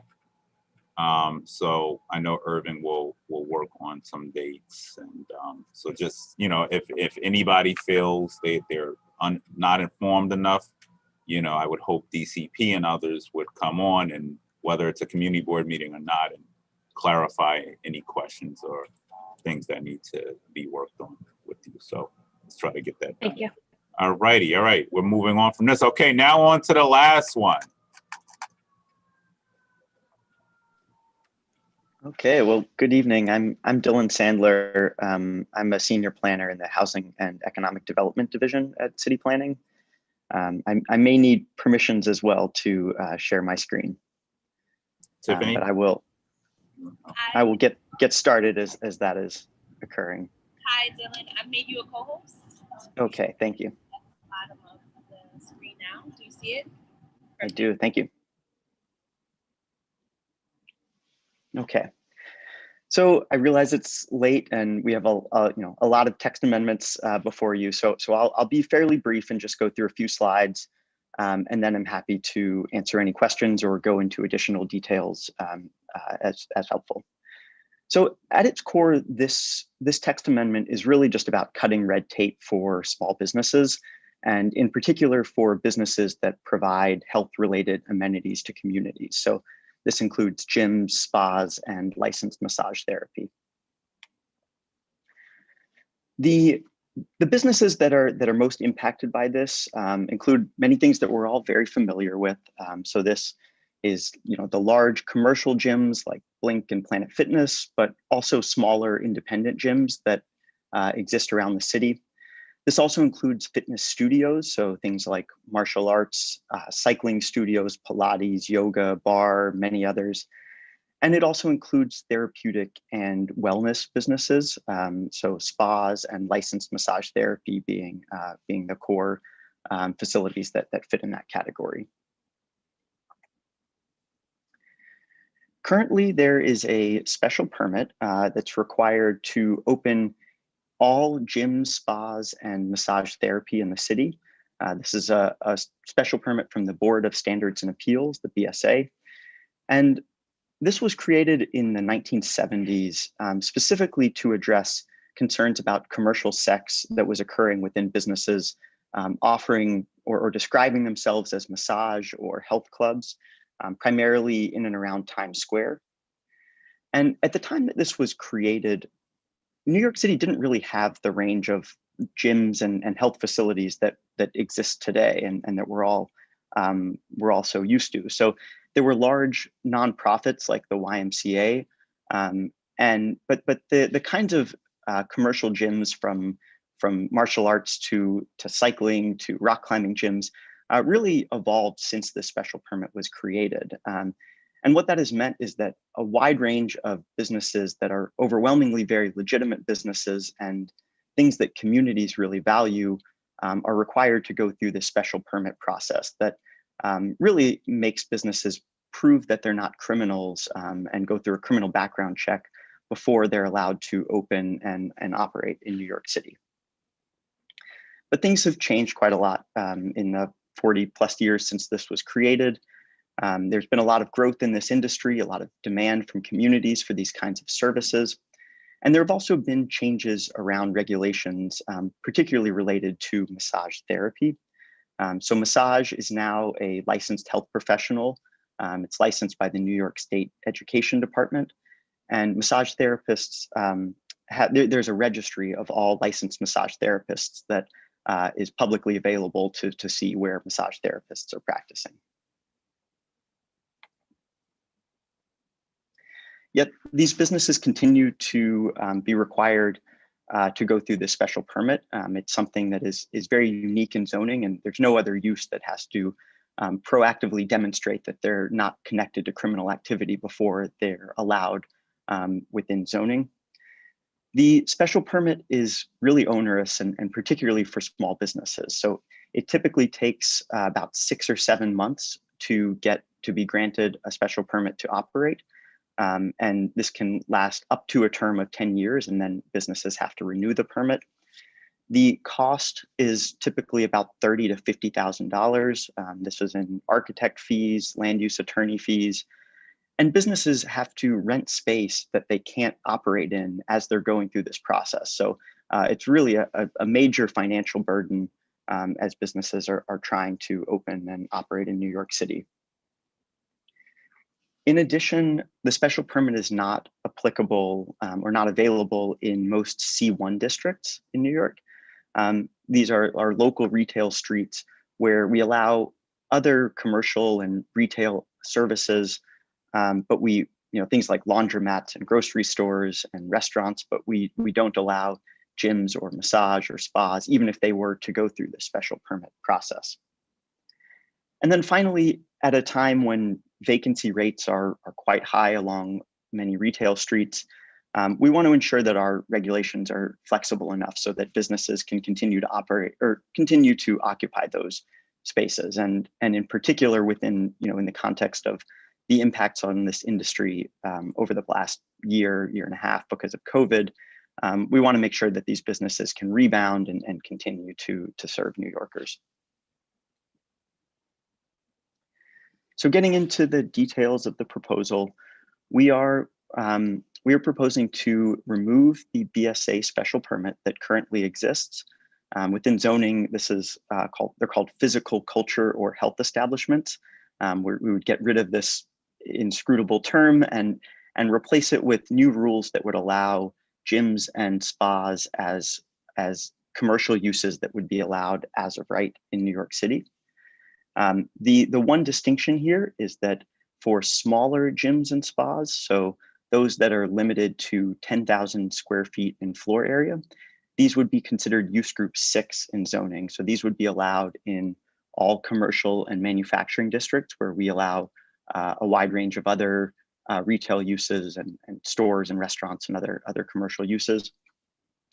And then gyms and spas that are unlimited in size, so those that are, including those that are larger than 10,000 square feet, would be considered use group 9.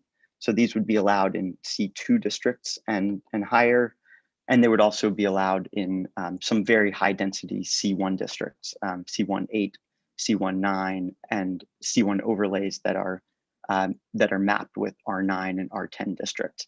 I believe none of those actually apply to Queens. So for the purposes of Queens community boards, the gyms unlimited in size would be use group 9, allowed in C2 districts and higher, and those that are smaller would be use group 6.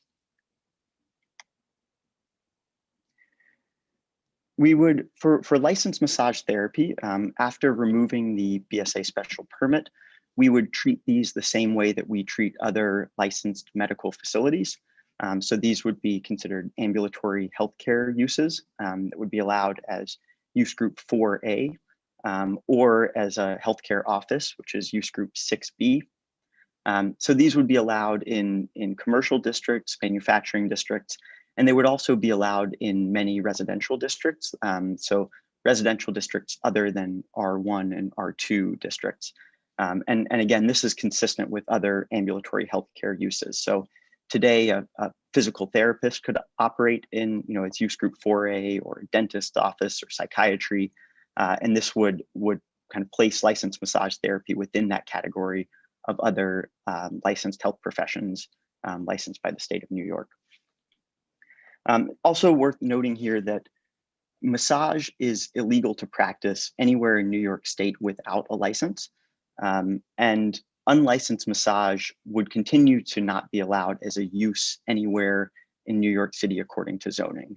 So we've worked very closely with the Office of Special Enforcement to make sure that this proposal doesn't in any way change the rules about where unlicensed massage would be allowed, and also doesn't in any way remove enforcement capabilities or enforcement pathways for businesses that are offering unlicensed massage or engaging in other illicit activity. When the BSA reviews applications today for gyms, they occasionally impose conditions to address concerns from communities about noise and vibration. So things like weight dropping or using exercise equipment in unison. And so to continue to address these kinds of concerns, the proposal will also include new performance standards for noise and vibration that would apply to a subset of gyms that are likely to generate these kinds of impacts. So these higher intensity uses are things that would have significant weights or exercise equipment. And if those are in mixed use buildings in commercial districts or MX districts and mixed use districts, those would be required to have an acoustical engineer provide documentation to the Department of Buildings showing that they're designed adequately to address noise and vibration. And these are tied to national noise and impulsive noise and vibration standards. So businesses would have to sort of demonstrate proactively that they're designed adequately to address these, and the New York City Noise Code. For lower intensity activities, things like yoga, isometric exercise, youth martial arts, spas, they would not need to demonstrate these, that they're complying with these additional noise standards, but would still need to meet the New York City Noise Code.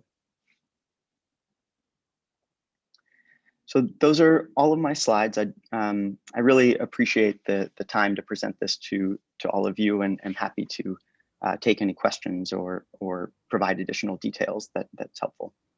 Just one question on it. So you said they would have to provide documentation to DOB that they're adhering to a certain noise level? Yes. So and so they would. That's self-certification, correct? Yes, it's a self-certification from a licensed engineer, a licensed acoustical engineer, and they would need to provide that documentation to be able to operate as one of these higher intensity gyms. So basically anything with weights or things like Soul Cycle or rowing studios that would have a lot of equipment working in unison that would generate those kinds of vibrations or noise. Now, how would DOB? I mean, I hear you, but how proactive would these DOB be in actually visiting the facilities to know that they're, through their self-certification process, that they're actually adhering to the rules? Yeah. So it would be a self-certification, and it would be a required item that businesses would have to submit. If there were a complaint, it would be enforceable under the New York City Noise Code by DEP, by the Department of Environmental Protection. But there's not. Interesting. For a gym? Oh, right. Noise, yeah. So for any commercial use. Right. Anything DEP, right. Now, the challenge with DEP is that they're not as good at this as I would want them to be already. So I'm just throwing that out there, that they relatively are hands off on noise enforcement to a great degree. But I will, I won't be an impediment to this, but I just wanted to make sure that I threw it out there.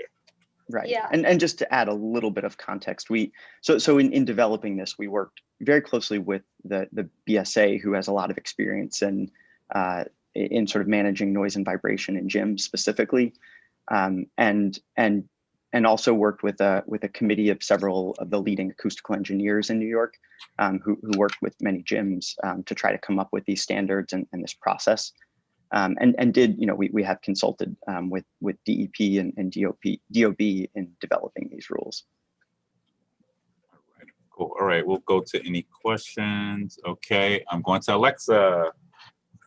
Thank you so much for this presentation. It was really very succinct, and really, I'm kind of horrified that we've been putting this burden on these small businesses for so long. So I'm glad that that's going to be remedied. I'm wondering if the deck from this presentation and the hotel's presentation could be emailed out as soon as possible to the borough board members, because like I said, our last board meeting is Wednesday. We're doing a kind of email vote from the committee before then, and I would love to get this out. If they're not watching, and if they are, hello, committee members, I would love to get this out to them as soon as possible. So thank you so much. Thank you. And certainly for this proposal, we are happy to share that deck immediately and get that to the community boards. And I would assume the same for the others as well. Thank you, Alexa. Alrighty, any other questions, comments, or concerns? If not, I'm excited about more gyms, because I can surely use one in my neighborhood. I could surely use one right now. I'm eating my way through the borough. All right, with that being said, are there any other comments, questions, or concerns? All righty, seeing none, I want to thank all of you for your patience. This was a lot to take in. So once again, I would really appreciate DCP and all of the relevant agencies, working with community boards if they need more assistance and information on this. And I want to thank my colleagues for showing up as well. And, these are solid proposals. I'm very excited to see progress in all of these different areas, especially fresh. Special permit too, when the hotels has been around for a while too. So excited to see that moving as well. So, all righty. That being said, I guess we can all say bye. Y'all can unmute and I guess I'm on my way home. Y'all are home. Goodbye. Thank you. Alrighty, thank you all. Bye, President. Bye, everyone.